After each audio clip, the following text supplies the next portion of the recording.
नीलाचल निवासाय नित्याय परमात्मने बलभद्र सुभद्राभ्यां जगन्नाथाय ते नमः।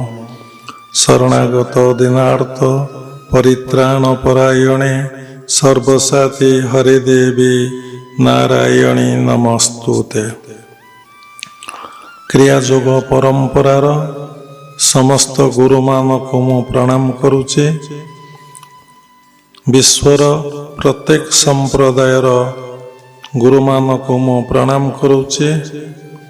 उपस्थित भगवत स्वरूपगण सबरी भितरे जगन्नाथ को उपलब्धि करी मु प्रणाम करुचे।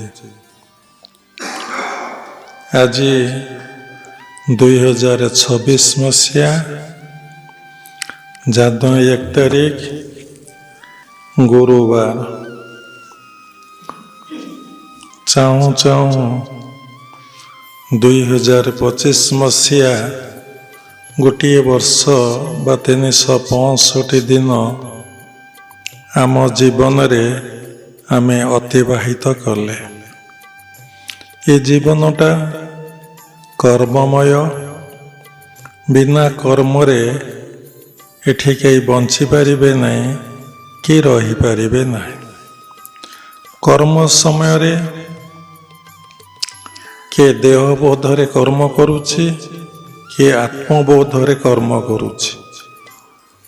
देहबोधरे जे कर्म करुछि ताको से कर्म फलटा भोग हबाकू पड़ुछि।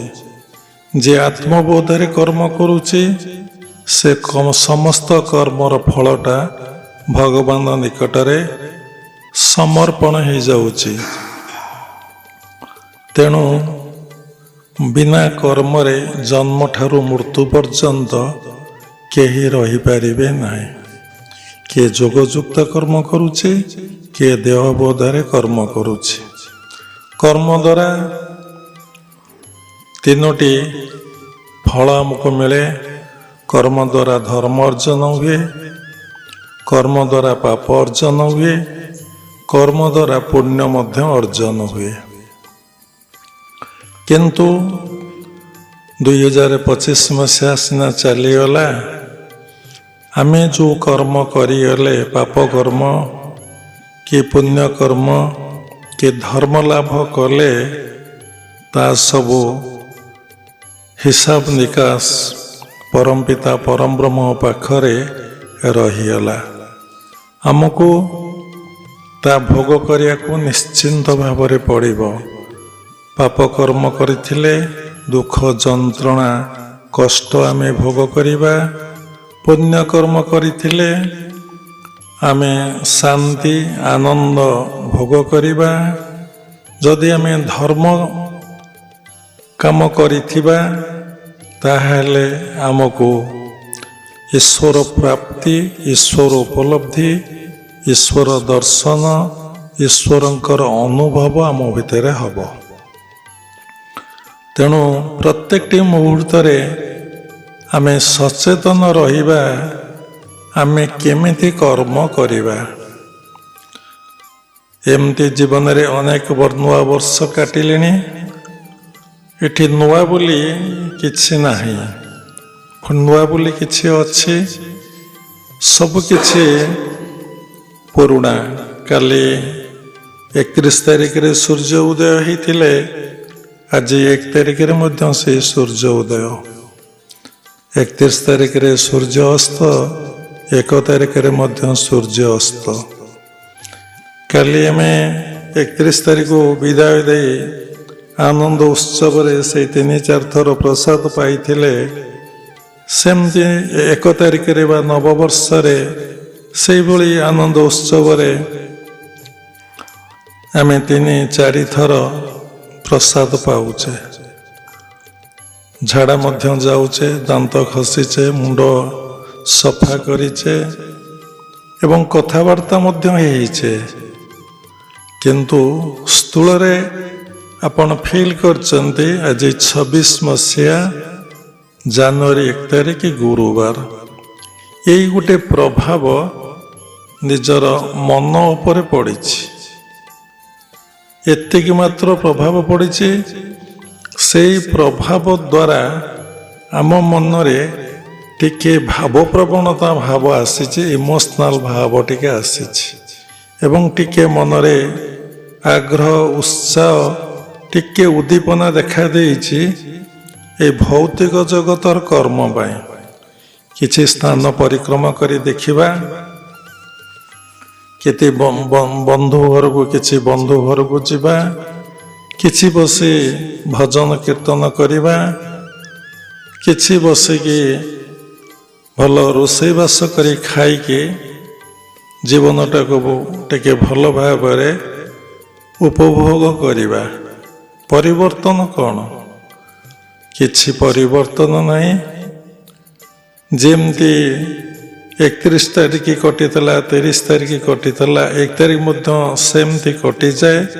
ସାମାନ୍ୟ ଟିକେ ଉତ୍ସାହ ଉଦ୍ଦୀପନା ମନ ଭିତରେ ଥାଏ, କାରଣ ପ୍ରତ୍ୟେକ ଦିନର ବାରର ସମୟର ପ୍ରଭାବ ମନ ଉପରେ କିଛିଟା ପକାଏ।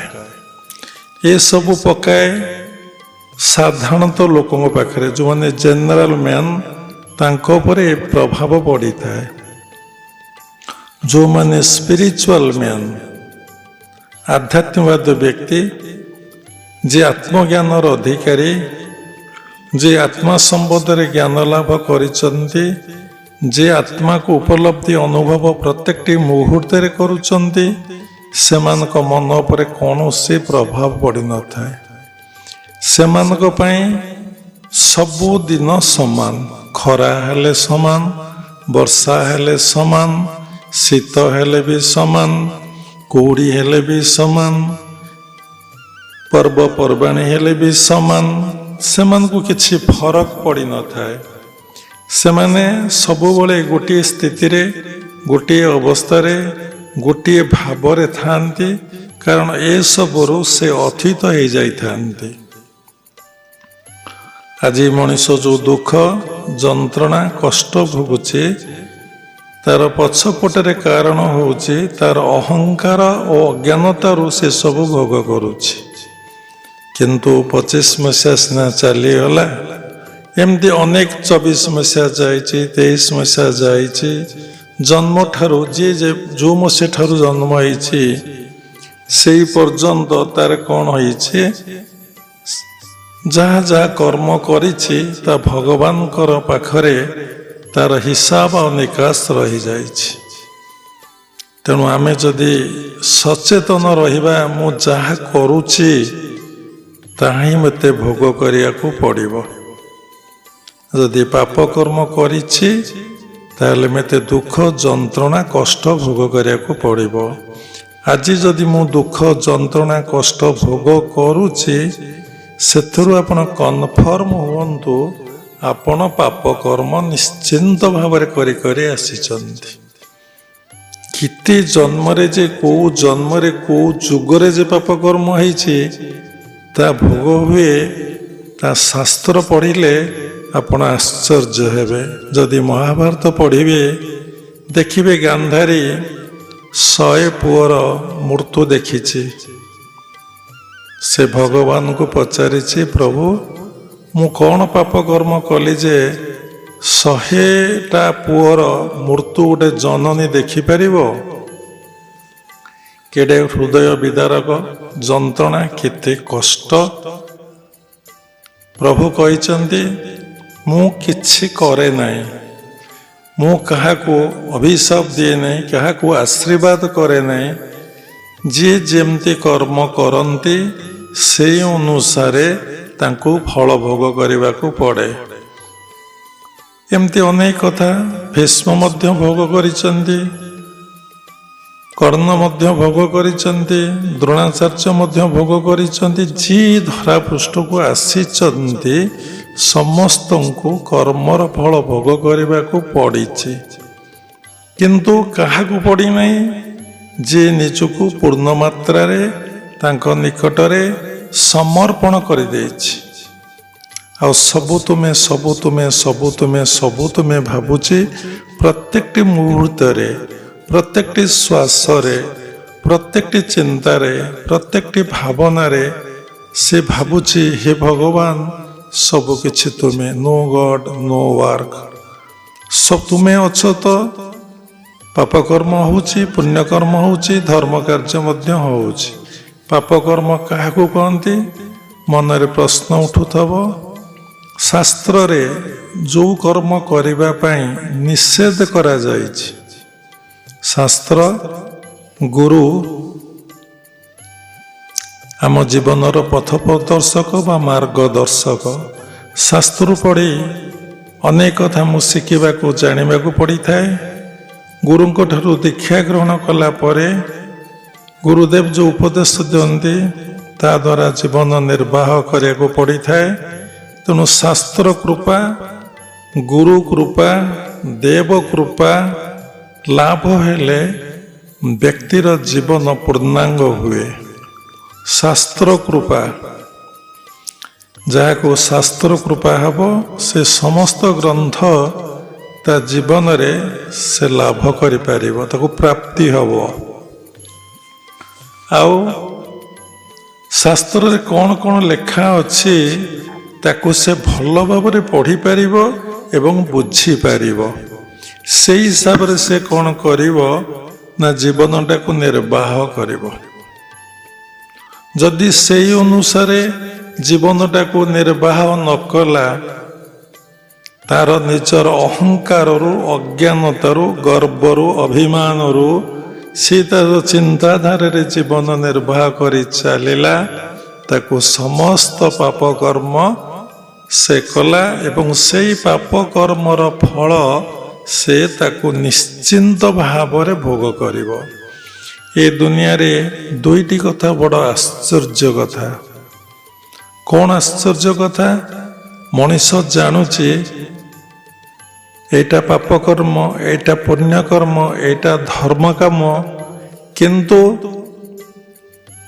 ଜାଣିଲା ପରେ ମଧ୍ୟ ସେ ପାପ କର୍ମ କରୁଛି, ପୁଣ୍ୟ କର୍ମ କରିପାରୁନି କି ଧର୍ମ କାମ କରିପାରୁନି। ଏବଂ ଜାଣୁଛି ମୁଁ ଯାହା କରିବି ତାକୁ ମୁଁ ନିଶ୍ଚିନ୍ତ ଭାବରେ ଭୋଗ କରିବି, ଆଉ କେହି ଭୋଗ କରିବେ ନାହିଁ। ଏଇ ସଚେତନତା ତା ଭିତରେ ଆସୁନାହିଁ। ଜାଣୁଛି ନିଆଁ ହାତ ମାରିଲେ ପୋଡ଼ିଯିବି, ଜାଣୁଛି ଗୋଟେ ଲୋକକୁ ଖରାପ ବ୍ୟବହାର କଲେ ସମ୍ପର୍କ କଟିଯିବ, ସେ ଖରାପ ବ୍ୟବହାର କରୁଛି। ଜାଣୁଛି ମିଛ କହିଲେ ମୋତେ ଦିନେ ଦଣ୍ଡ ମିଳିବ, ସେ ମିଛ କହୁଛି ଏବଂ ଧରା ମଧ୍ୟ ପଡ଼ୁଛି। ଜାଣୁଛି ମୁଁ କାହାକୁ ମର୍ଡର କଲେ ମୁଁ ଦିନେ ମର୍ଡର ହେବି କି ଆଜୀବନ ଜେଲ ଦଣ୍ଡ ଭୋଗ କରିବି, ତଥାପି ସେ ପଶ୍ଚାତପଦ କରୁନାହିଁ। ଆଠୁ ବଡ଼ ଆଶ୍ଚର୍ଯ୍ୟ କଥା ଆଉ ଗୋଟେ କ'ଣ କିଛି ଅଛି? ଆଉ ଗୋଟେ ଆଶ୍ଚର୍ଯ୍ୟ କଥା କ'ଣ ନା ମୁଁ ଦିନେ ନିଶ୍ଚୟ ମରିବି ଏବଂ ମୃତ୍ୟୁର ନିକଟସ୍ଥ ହେଇଯାଉଛି ଏବଂ ମୁଁ ଗଲାବେଳେ ଖାଲି ଯିବି। ମୁଁ ଯାହା ମୋ ଜୀବନରେ ଦୁଃଖ, କଷ୍ଟ, ଯନ୍ତ୍ରଣା ସହିକି କଷ୍ଟ କରିକି ଯେଉଁ ଅର୍ଥ ଉପାର୍ଜନ କରି ଜମି, ଘର, ଗାଡ଼ି, ସୁନା ଯାହା ମୁଁ ରଖିଛି ସେଥିରୁ ମୁଁ କିଛି ଟିକେ ନେଇକି ଯାଇପାରିବି ନାହିଁ। ସେ ସବୁ ମୋତେ ଛାଡ଼ି ଯିବାକୁ ପଡ଼ିବ ଏବଂ ଯାହାକୁ ଛାଡ଼ିକି ଯିବି, ଯାହାକୁ ଭାବୁଛି ସେ ମୋର ଉତ୍ତରାଧିକାରୀ ଭୋଗ କରିବେ, ତାଙ୍କ ଭିତରେ ଗଣ୍ଡଗୋଳ ଆରମ୍ଭ ହେଇଯିବ। ଏବଂ ସେ ଧନଟା ଯେ ସତରେ ଲାଗିବ କି ଅସତରେ ଲାଗିବ ତାର ନିର୍ଦ୍ଦିଷ୍ଟ କିଛି ଗୋଟେ ଗ୍ୟାରେଣ୍ଟି ନାହିଁ। ତେଣୁ ଦୁଇଟା ବଡ଼ ଆଶ୍ଚର୍ଯ୍ୟ କଥା। ମୁଁ ମୋ କର୍ମର ଫଳ ଭୋଗ କରିବି ଆଉ ମୁଁ ମରିବି, କିଛି ନେଇକି ଯିବି ନାହିଁ। ଏଇ କଥା ଦିନେ ମନରେ ବିଶ୍ୱାସ କେତେବେଳେ ହେଉନି। ଜାଣିଛି ମୁଁ ମରିବି, ସେ କଥାକୁ ସେ କେତେବେଳେ ଭାବି ପାରୁନି, ଜାଣିପାରୁନି। ବାବା ପୂର୍ବ ସତ୍ସଙ୍ଗରେ କହିଥିଲେ ଯଦି ଗୋଟେ ଲୋକ ପ୍ରତ୍ୟେକ ଦିନ ତାର ମୃତ୍ୟୁର କଥାକୁ ସେ ଭାବିବ ମୁଁ ଦିନେ ମରିଯିବି, ମୁଁ ଦିନେ ମରିଯିବି, ମୁଁ ଦିନେ ମରିଯିବି, ଏବଂ ସେ ସମୟ, ସେ ଦିନ ପାଖେଇ ଆସୁଛି, ସେତେବେଳେ ମୋର ଅବସ୍ଥା କ'ଣ? ସେତେବେଳେ ମୋର କିଏ ଆପଣାର ମୋତେ ବଞ୍ଚେଇ ରଖିବ ଏବଂ ମୋ ଦୁଃଖ କଥା ବୁଝିବ, ମୋ କଷ୍ଟକୁ ଦୂରେଇ ଦେବ। ସେ କିଏ? ମୁଁ କାହାକୁ ଡାକିବି? କିଏ ମୋ ସ୍ମରଣ ଭିତରେ ଚିନ୍ତନ ଭିତରେ ଆସିବେ? ସାରା ଜୀବନ ଯେଉଁ ସ୍ତ୍ରୀର ସ୍ୱାମୀ, ପୁଅ ଝିଅ, ବନ୍ଧୁବାନ୍ଧବ, ଆତ୍ମୀୟ ସ୍ୱଜନ, କାହାରି କଥା ଆପଣଙ୍କର ମନେ ପଡ଼ିବ ନାହିଁ।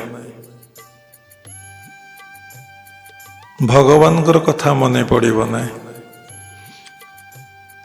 ଯଦି ସାରା ଜୀବନ ଆପଣ ଭଗବାନଙ୍କୁ ଜପ କରିଥିବେ, ଧ୍ୟାନ କରିଥିବେ, ତାଙ୍କରି ସେବା ପୂଜା ପାଠ ଅର୍ଚ୍ଚନା କରିଥିବେ, ତାଙ୍କରି କଥା ଯାଜନ କରି କହୁଥିବେ, ସେତେବେଳେ ସେ କୃପା କରିକି ମନେ ପକେଇ ଦେବେ। ସେ କୃପା କରିକି ମନେ ପକେଇ ଦେବେ। ତମର ମନେ ପଡ଼ିବାର ଶକ୍ତି ଆଉ ସାମର୍ଥ୍ୟ ନାହିଁ। ତୁମେ ଲଙ୍ଗଳା ହେଇଥିବ, ଝାଡ଼ା ପରିସ୍ରା ହେଇଯାଉଥିବ, କୋଉଠି ଶୋଇଛି, କିଏ ମୋର, ଆଉ କ'ଣ ଏ ଧନ ସମ୍ପତ୍ତି ଆଉ ମୋର ହବ, ତମର କିଛି ଆଉ ସ୍ମରଣ ଭିତରକୁ ହିଁ ଆସିବ ନାହିଁ। ଆମେ ଜୀବନରେ 4-5 ଜଣଙ୍କର ଅନ୍ତିମ ସମୟଟାକୁ ପୁରା ପ୍ରତ୍ୟକ୍ଷ କରିଛୁ ଏବଂ ଦେଖିଛୁ ଏବଂ ସେଥିରୁ ଅନେକ ଶିକ୍ଷା ଲାଭ କରିଛୁ। ତେଣୁ କେତେବେଳେ ମନେ ପଡ଼ିବ ନାହିଁ ସେଇ ଅତି ଆପଣାର ଭଗବାନ, ଯିଏ ମୃତ୍ୟୁ ପୂର୍ବରୁ ଥିଲେ, ମା ଗର୍ଭରେ ଥିଲେ, ଜନ୍ମ ହେଲା ବେଳେ ଆମ ସାଥିରେ ଅଛନ୍ତି, ଆମ ଶ୍ୱାସ ପ୍ରଶ୍ୱାସର କ୍ରିୟା କରୁଛନ୍ତି ଏବଂ ଗଲା ପରେ ମଧ୍ୟ ସେ ଆମ ପାଖେ ପାଖେ ରହିବେ, ଆମକୁ ଗାଇଡ଼ କରିବେ। ପୁଣି ଆମେ କେଉଁଠି ଜନ୍ମଗ୍ରହଣ କରିବା, କେଉଁ ମାଆର କୋଳକୁ ଯିବା, କେଉଁ ସ୍ଥାନକୁ ଯିବା, ତା ମଧ୍ୟ ସେ କାମ ସେ କରନ୍ତି। ସବୁବେଳେ ପାଖେ ପାଖେ ଅଛନ୍ତି, କାରଣ ଆମେ ତାଙ୍କର ଅଂଶ ବିଶେଷ। ସେ ଆମର ପିତା, ଆମେ ତାଙ୍କର ସନ୍ତାନ। ଯେଭଳି ଭୌତିକ ଜଗତରେ ପିତା ସନ୍ତାନର ଯତ୍ନ ନିଏ, ସେଇଭଳି ଆଧ୍ୟାତ୍ମିକ ଜଗତରେ ପରମ ପିତା ତାଙ୍କର ସନ୍ତାନଙ୍କର ଯତ୍ନ ନିଅନ୍ତି, ତାଙ୍କ ପାଇଁ ସୃଷ୍ଟି ପ୍ରବାହ କରନ୍ତି। ତେଣୁ ପାପ କର୍ମ କାହାକୁ କହନ୍ତି ନା, ଶାସ୍ତ୍ରରେ ଯେଉଁ କର୍ମ ପାଇଁ ନିଷେଧ କରାଯାଇଛି। ଚୋରି କରିବା ଗୋଟେ ମହାପାପ, ମିଛ କହିବା ଗୋଟେ ମହାପାପ, କାୟରେ ବାକ୍ୟରେ ମନରେ କାହାକୁ ଦୁଃଖ ଦେବାଟା ଗୋଟେ ମହାପାପ, କାହାକୁ ନିନ୍ଦା ସମାଲୋଚନା କରିବା ଗୋଟିଏ ମହାପାପ, ଏମିତି ଅନେକ କଥା, ଜୀବ ହତ୍ୟା କରିବା ଗୋଟେ ମହାପାପ। ଦେଖୁନାହାନ୍ତି, ମାଛଟିଏ ପାଣିରେ ବାସ କରୁଛି, ସେ କ'ଣ କାହାର କ୍ଷତି କରିଛି? ତାକୁ ମନୁଷ୍ୟ ନବବର୍ଷରେ ଧରିକି କେତେ ଆନନ୍ଦରେ ଖାଇଦେବ। ଗୋଟେ ଛେଳି, ସେ କ'ଣ କାହାର କ୍ଷତି ଅନିଷ୍ଟ କରିଛି? ତାକୁ ଧରିକି ଆନନ୍ଦରେ ଖାଇବ। ଗୋଟେ ହରିଣ କାହାର କ'ଣ କ୍ଷତି କରିଛି? ସେ ତାର ଜଙ୍ଗଲରେ ବୁଲୁଛି, ତାକୁ ଶିକାର କରି ମଣିଷ ଖାଇବ। ଗୋଟେ ପକ୍ଷୀଟେ ଗଛରେ ବସିଛି, କେତେ ଗୁଡ଼ିଏ ପକ୍ଷୀକି ଏ ମାନବମାନେ ଖାଆନ୍ତି। ପ୍ରାୟ କହିଲେ ସମସ୍ତ ପକ୍ଷୀକି ଲୋକମାନେ ଖାଆନ୍ତି ବିଭିନ୍ନ ଦେଶରେ। ତାକୁ ମଧ୍ୟ ଧରିକି ସେ ଖାଇଦେବ। ସେ କ'ଣ ପାପ କର୍ମ କରିଛି? ସେ କ'ଣ ତମର ଭୁଲ କରିଛି? ସେ ତୁମର କ'ଣ ଅନିଷ୍ଟ କରିଛି? ସେ ଭଗବାନଙ୍କ ସୃଷ୍ଟିରେ ଆନନ୍ଦରେ ବିଚରଣ କରୁଛି। ମାଛଟେ କେତେ ସୁନ୍ଦର ଭାବରେ ପାଣିରେ ଖେଳୁଛି, ପକ୍ଷୀଟେ କେତେ ସୁନ୍ଦର ଭାବରେ ଉଡ଼ି ଯାଉଛି। ପକ୍ଷୀଠୁ ବହୁତ କଥା ଶିଖିବାକୁ ଅଛି, ସମସ୍ତଙ୍କ ଠାରୁ କିଛି କିଛି ଶିଖିବାର ଅଛି। ସେଥିଲାଗି ଶାସ୍ତ୍ର ଲେଖା ଅଛି, ଜଗତ ଗୁରୁମୟ ଦେଖ, ନିଜକୁ ଶିଷ୍ୟ ପ୍ରାୟ ମଣ। ଜଗତ ଗୁରୁମୟ ଦେଖ। ଯେତେବେଳେ ଦୁନିଆକୁ ଆପଣ ଗୁରୁ ବୋଲି ଭାବିବେ, ଆପଣ ଶିଷ୍ୟ ବୋଲି ନିଜକୁ ଭାବିବେ, ଜଗତ ଗୁରୁ ବୋଲି ଭାବିବେ, ନିଜକୁ ଶିଷ୍ୟ ବୋଲି ଭାବିବେ, ଆପଣ ସବୁବେଳେ ଶିଖିବେ, ସବୁବେଳେ ଶିଖିବେ, ସବୁବେଳେ ଶିଖିବାର ଅଛି। ମଣିଷ କେତେବେଳେ ଶିଖିବା ବନ୍ଦ ହୁଏ? ନା ଯେତେବେଳେ ପରମ ପିତା ପରମ ବ୍ରହ୍ମଙ୍କ ସହିତ ସେ ମିଳନ ହେଇକି ଏକକାର ହେଇଯାଏ, ସେତେବେଳେ ତାର ଶିଖିବାଟା ବନ୍ଦ ହୁଏ। କାରଣ ତାକୁ ସବୁ କଥା ଜ୍ଞାତ ହୁଏ। କାରଣ ଭଗବାନ କାହାଠାରୁ କିଛି ଶିଖି ନାହାନ୍ତି କି ଶିଖନ୍ତି ନାହିଁ। ସେ ଜଗତର ଗୁରୁ ଏବଂ ସେ ସବୁ କିଛି ସୃଷ୍ଟି କରିଛନ୍ତି, ସବୁ କିଛି ଜାଣିଛନ୍ତି, ସବୁ କିଛି ସେ ବୋଲି ସଂକ୍ଷେପରେ କହିଦେଲେ ହବ। ତାଙ୍କ ସହିତ ଯେ ମିଳନ ଏକକାର ହେଇଯାଏ, ତାକୁ ସବୁ ବିଷୟରେ ଭଲ ଭାବରେ ଜ୍ଞାତ ବା ଜ୍ଞାନ ଲାଭ ସେ କରେ। ତେଣୁ ମଣିଷ ନିଜକୁ ଶିଷ୍ୟ ଭାବିଲେ ସିନା କିଛି ଶିଖିବ। ସମସ୍ତଙ୍କ ଠାରୁ ଗୋଟେ ପକ୍ଷୀଟେ ଦେଖନ୍ତୁ, କେଡ଼େ ସୁନ୍ଦର କଥା। ଗୋଟେ ପକ୍ଷୀଟେ ରାତିରେ ଖାଏ ନାହିଁ। କୌଣସି ପକ୍ଷୀ ରାତିରେ ଖାଆନ୍ତି ନାହିଁ। ପକ୍ଷୀ କେବେ ସଞ୍ଚୟ କରି ରଖନ୍ତି ନାହିଁ। ପକ୍ଷୀ କେବେ ଯେତିକି ଆବଶ୍ୟକ ସେତିକି ଖାଆନ୍ତି, ସେମାନେ ଅଧିକା କେବେ ଖାଆନ୍ତି ନାହିଁ। ପକ୍ଷୀଟିଏ ଏମିତି ସମସ୍ତ କଥା କହିଲେ ଆପଣ ଜାଣିଲେ ଆଶ୍ଚର୍ଯ୍ୟ। ପକ୍ଷୀଟେ ରାତି 3:30 4ଟାରୁ ହିଁ ଉଠିଯାଏ। ସେ ଶୋଇପଡ଼େ, ତାପରେ ସେ ଉଠିଯାଏ। ପକ୍ଷୀଟି କାହାରି ଅନିଷ୍ଟ ଏବଂ କ୍ଷତି, କାହାକୁ ହିଂସା କରେ ନାହିଁ। ସମସ୍ତଙ୍କ ଠାରୁ ଏ ସୃଷ୍ଟିରେ ସମସ୍ତଙ୍କ ଠାରୁ ଶିଖିବାର ଅଛି। ଗୋଟେ ବୃକ୍ଷଟେ ଦେଖନ୍ତୁ, ସେ ବଞ୍ଚେ, ସେ ବଢ଼େ, ତାର ଫୁଲ ଠାକୁରଙ୍କ ସେବାରେ ମାନବ ସେବାରେ ଲାଗେ। କାହାର ବିଭାଘର ହେଲା, ଫୁଲ ସଜା ହେଲା। ଠାକୁର ମନ୍ଦିରରେ ଫୁଲ, କାଲି ଆଜି ନବବର୍ଷ, ସବୁ ଫୁଲ ସଜା ହେଲା ଏବଂ ତାର ପତ୍ର ମଧ୍ୟ କାମରେ ଲାଗେ, ତା ଫୁଲ ମଧ୍ୟ କାମରେ ଲାଗେ, ତାର ଡାଳ ମଧ୍ୟ କାମରେ ଲାଗେ। ବୃକ୍ଷ ମଧ୍ୟ ଜାଳଣୀ କାଠ ରୂପରେ ବିଭିନ୍ନ ରୂପରେ ବ୍ୟବହାର କରାଯାଏ। ତେଣୁ ଦେଖନ୍ତୁ, ସମସ୍ତେ ସେବାରେ ଅଛନ୍ତି। ଭଗବାନ 24 ଘଣ୍ଟା ମଧ୍ୟ ସେବାରେ ଅଛନ୍ତି। କିନ୍ତୁ ଏ ମନୁଷ୍ୟ କାହାର ସେବା କରେ ନାହିଁ। ଯଦି ସେବା କରେ, ପ୍ରତି ସେବା ସେ ଚାହେଁ ଏବଂ ତା ବଦଳରେ ସେ କିଛି ଗୋଟେ ଆଶା ରଖିଥାଏ, କିଛି ଗୋଟେ କାମନା ରଖିଥାଏ, ଯାହା ଫଳରେ ତାକୁ ଦୁଃଖ, ଯନ୍ତ୍ରଣା, କଷ୍ଟ ଭୋଗ କରିବାକୁ ପଡ଼େ। ଯଦି ସେବା ବଦଳରେ କୌଣସି କାମନା ଆପଣ ଭିତରେ ନ ରହିଲା, କୌଣସି ବାସନା ନ ରହିଲା, ପ୍ରତି ସେବା ନ ରହିଲା, ଆପଣଙ୍କ ଭିତରେ କିଛି ଲାଗିବନି। କେତେବେଳେ ଅବସ୍ଥା ଆସେ ଯେତେବେଳେ ମଣିଷ ଭିତରେ ଅହଙ୍କାର ଓ ଅଜ୍ଞାନତା ନଥାଏ। ତେଣୁ ଆମେ ପାପକର୍ମ ବିଷୟରେ କହୁ କହୁ କେତେ କଥା କହିଲେଣି। ତାପରେ ପୁଣ୍ୟକର୍ମ। ତେଣୁ ପୁଣ୍ୟକର୍ମରେ କ'ଣ ନା କାହାକୁ ଦାନ କରିବା। ଦାନ କରିବାଟା ହେଉଛି ସାତ୍ତ୍ୱିକ ଭାବ। ଦାନ ଯିଏ ଗ୍ରହଣ କରେ ସେଇଟା ହେଉଛି ରାଜସିକ ଭାବ। ଏବଂ ଯିଏ ନିନ୍ଦା ସମାଲୋଚନା କରେ, କାହିଁକି ଦାନ ଦିଆହେଲା, ଦାନ ଦେବାର କ'ଣ ଆବଶ୍ୟକତା ଅଛି, ସେଇଟା ହେଉଛି ତାମସିକ ଭାବ। ଯିଏ ଦିଏ ସେଇଟା ହେଉଛି ସାତ୍ତ୍ୱିକ ଭାବ।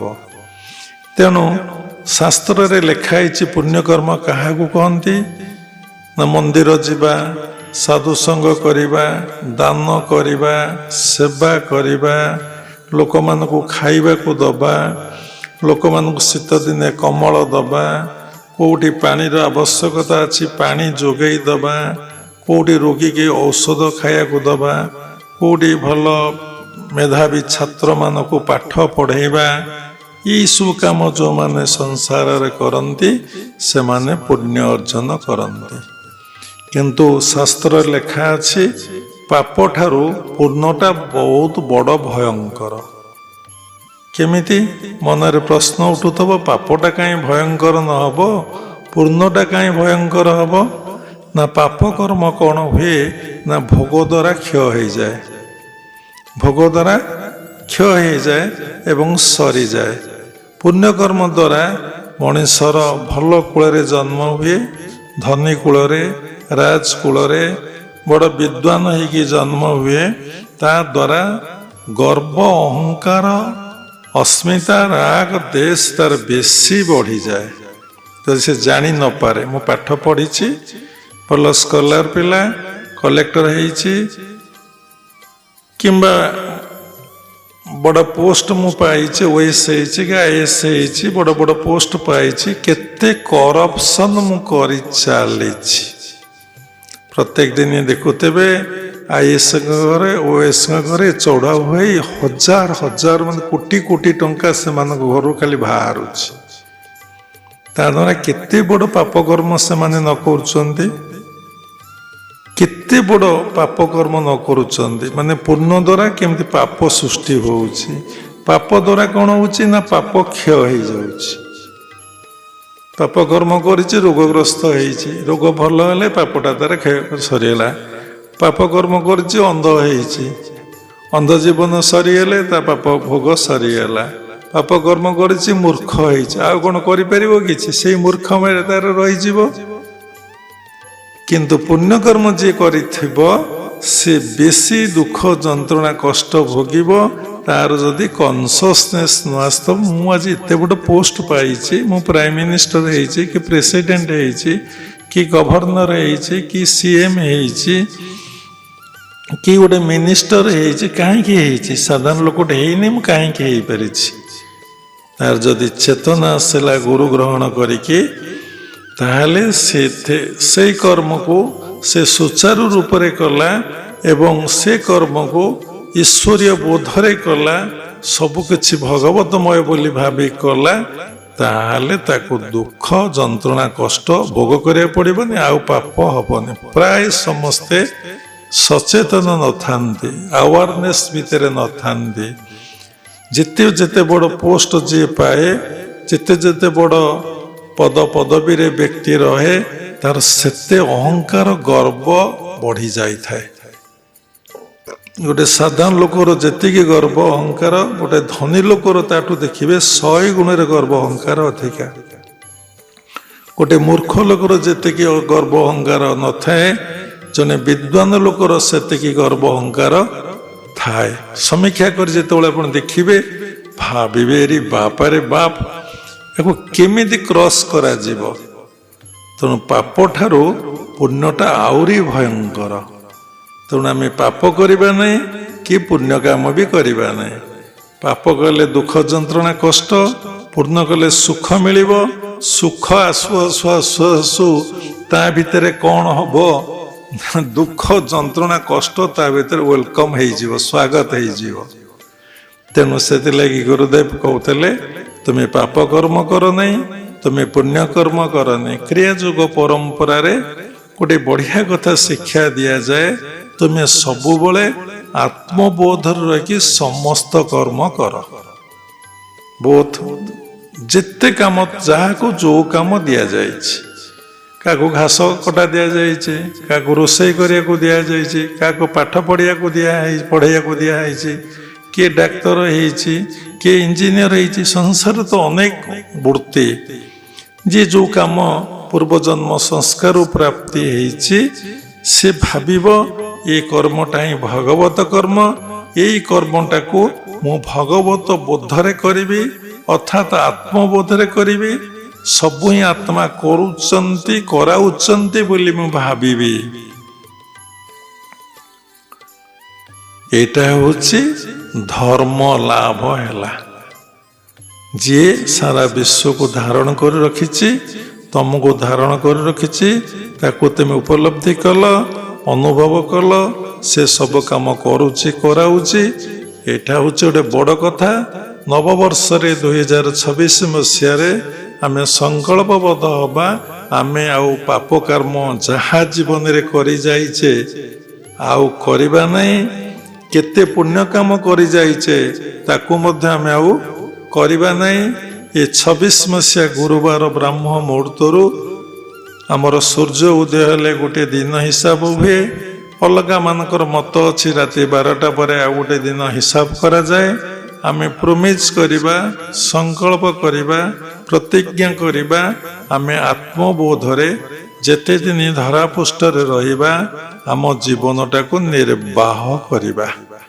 बा पालन करिबा तेणु पाप आमर दरकार नहीं पुण्य मध्य आमर दरकार नहीं आमर कौन दरकार ना धर्म अर्जन करिबार अछि बालके मोर बोल कर बेलहु गोविंद सुमर तेणु पिला दिन এই ପରିବେଶ, ଏଇ କଥା, ଏଇ ଶିକ୍ଷା ଆଉ ନାହିଁ। ଆଗେ ଗୁରୁକୁଳ ଆଶ୍ରମ ଥିଲା।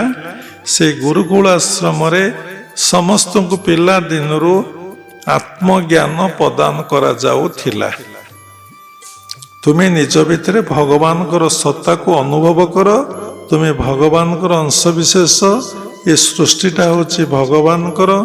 ଭଗବାନ ସବୁ କାମ କରୁଛନ୍ତି, କରାଉଛନ୍ତି, ତୁମେ ନିମିତ୍ତ ମାତ୍ର। କିନ୍ତୁ ଏ ଶିକ୍ଷା ଏବେ ଦିଆଯାଉନାହିଁ। ଏବେ ଶିକ୍ଷା ଦିଆଯାଉଛି ତୁ ଭଲ ପାଠ ପଢ଼, ଅଧିକା ନମ୍ବର ରଖ, କ୍ଲାସରେ ନମ୍ବର 1 କି 2 ହେବା ପାଇଁ ଚେଷ୍ଟା କର ଏବଂ ବଡ଼ ଚାକିରି କର, ବିବାହ ତୋ ଇଚ୍ଛା ଅନୁସାରେ, ଆଉ ଘର ଦ୍ୱାର କର, ଜାଗା ବାଡ଼ି କିଣି, ଆଉ ଆନନ୍ଦରେ ଦିନ କାଟେ। ଆଉ କ'ଣ ବାପା ମାଙ୍କର ଏବେ ଆଡ଼ଭାଇସ୍ ପିଲାମାନଙ୍କୁ ଏଇ କଥା।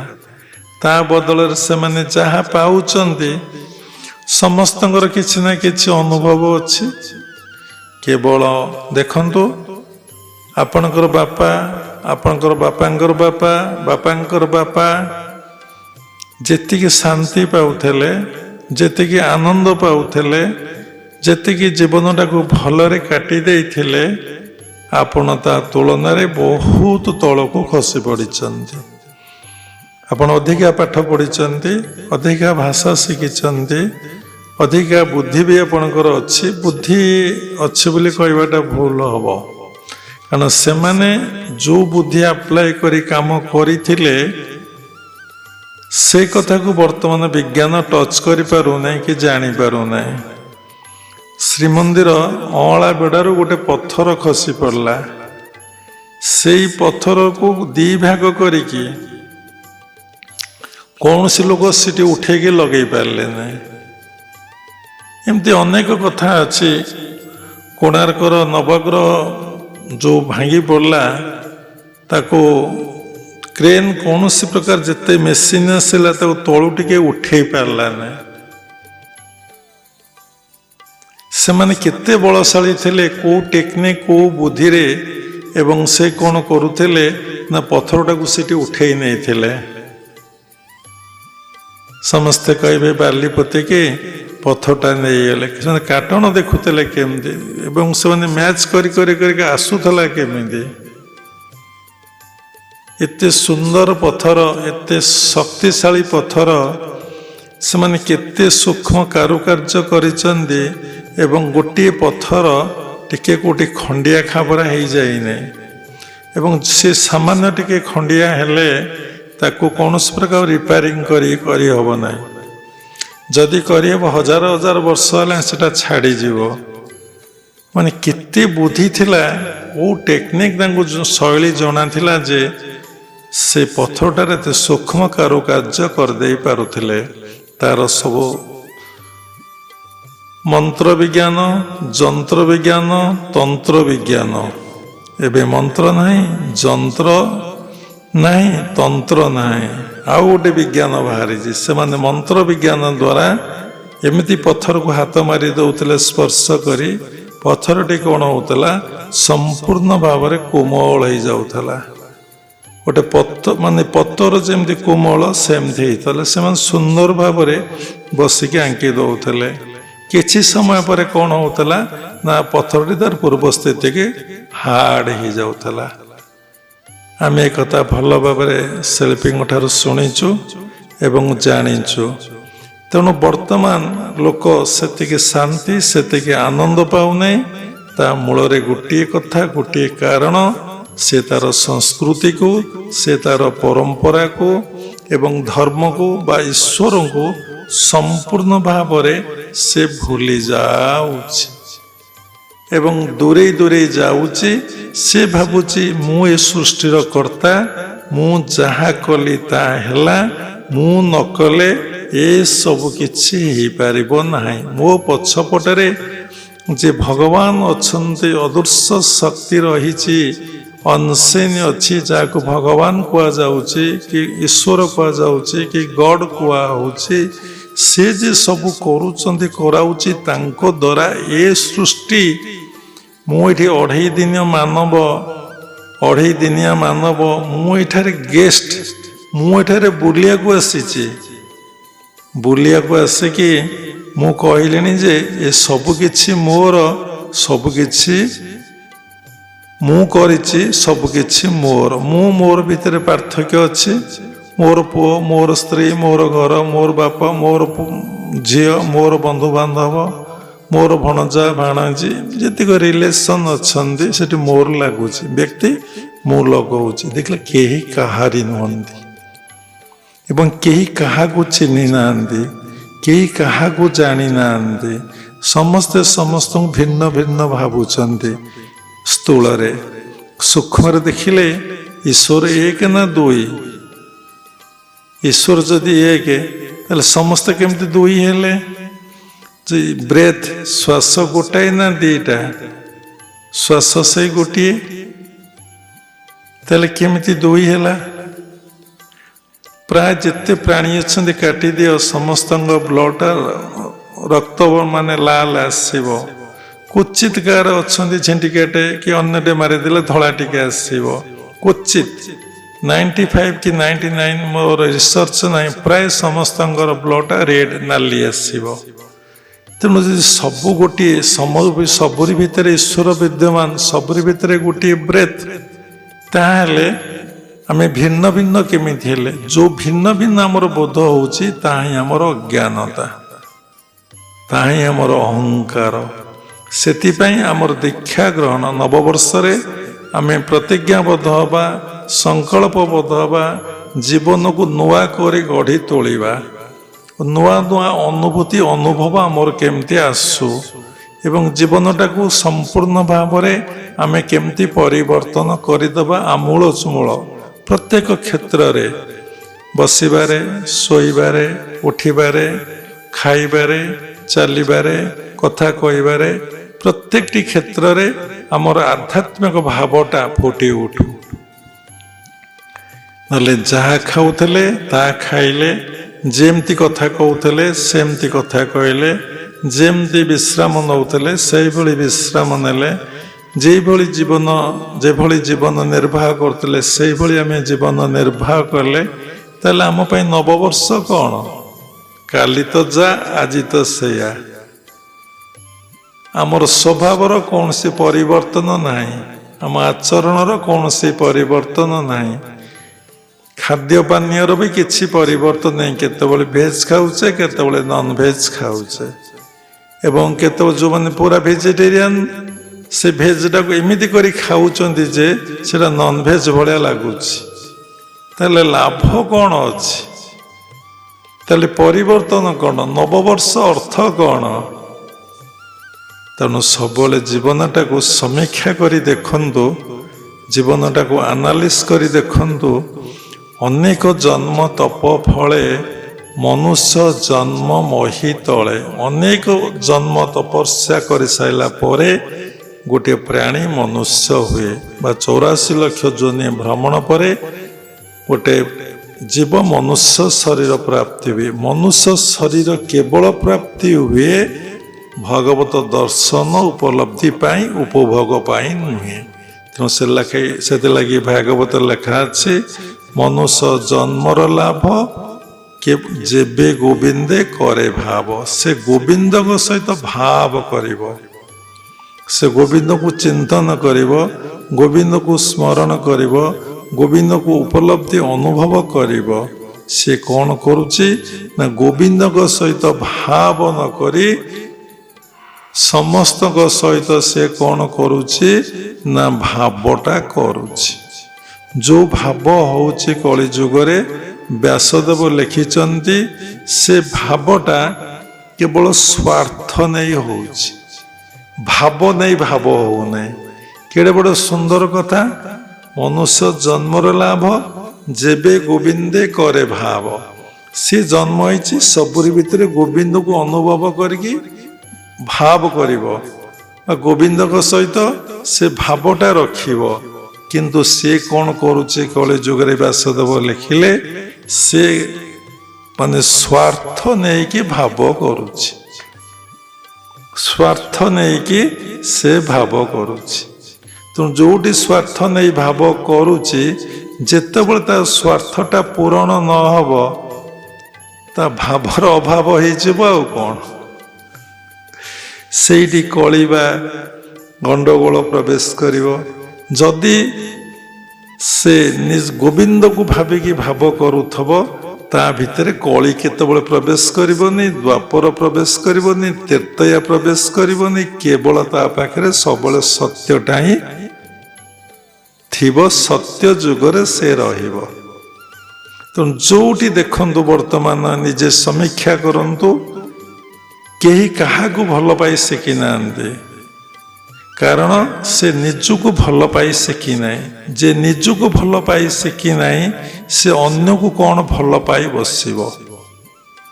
ନିଜକୁ ଭଲ ପାଇବା ଅର୍ଥ ନିଜକୁ ଚିହ୍ନିବା, ନିଜକୁ ଜାଣିବା, ନିଜକୁ ଅନୁଭବ କରିବା।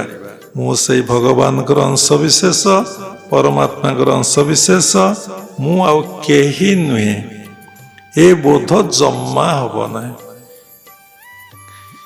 ଶିଖିକି, ଗୁରୁଙ୍କ ଠାରୁ ଶିଖିକି, କ୍ରିୟା ଯୋଗରେ ଦୀକ୍ଷା ନେଇ କି ଅଲଗା ସମ୍ପ୍ରଦାୟରେ ଦୀକ୍ଷା ନେଇ ଯଦି ଅଭ୍ୟାସ କରିବ, ତାହେଲେ ଦିନ ଆସିବ ତା ଭିତରେ ଆତ୍ମଜ୍ଞାନର ଅଧିକାରୀ ହବ। ଯେତେବେଳେ ଆତ୍ମଜ୍ଞାନର ଅଧିକାରୀ ହବ, ସେ କ'ଣ କରିବ ନା ଆନନ୍ଦ ପ୍ରେମର ଅଧିକାରୀ ହବ।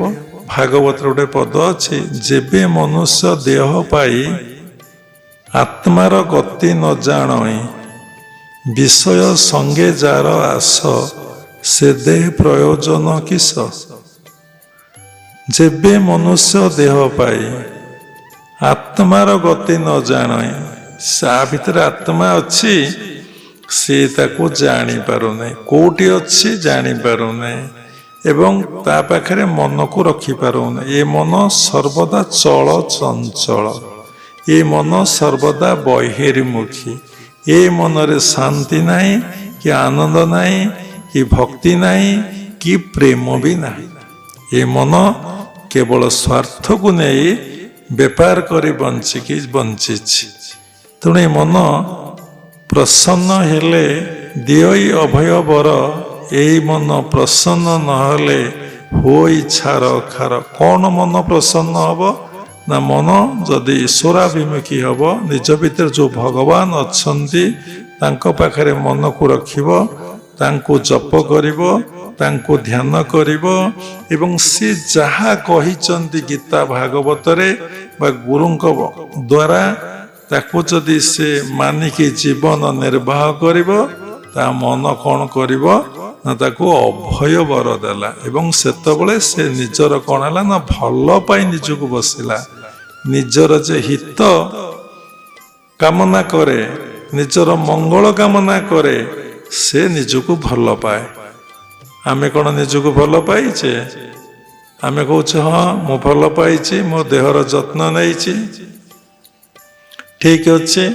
ଦେହର ବାର୍ଦ୍ଧକ୍ୟ ଅବସ୍ଥା ଆସିବ ନାହିଁ, ଜନ୍ମ ମୃତ୍ୟୁ ଜରା ବ୍ୟାଧି କାହାକୁ ଛାଡ଼ି ନାହିଁ।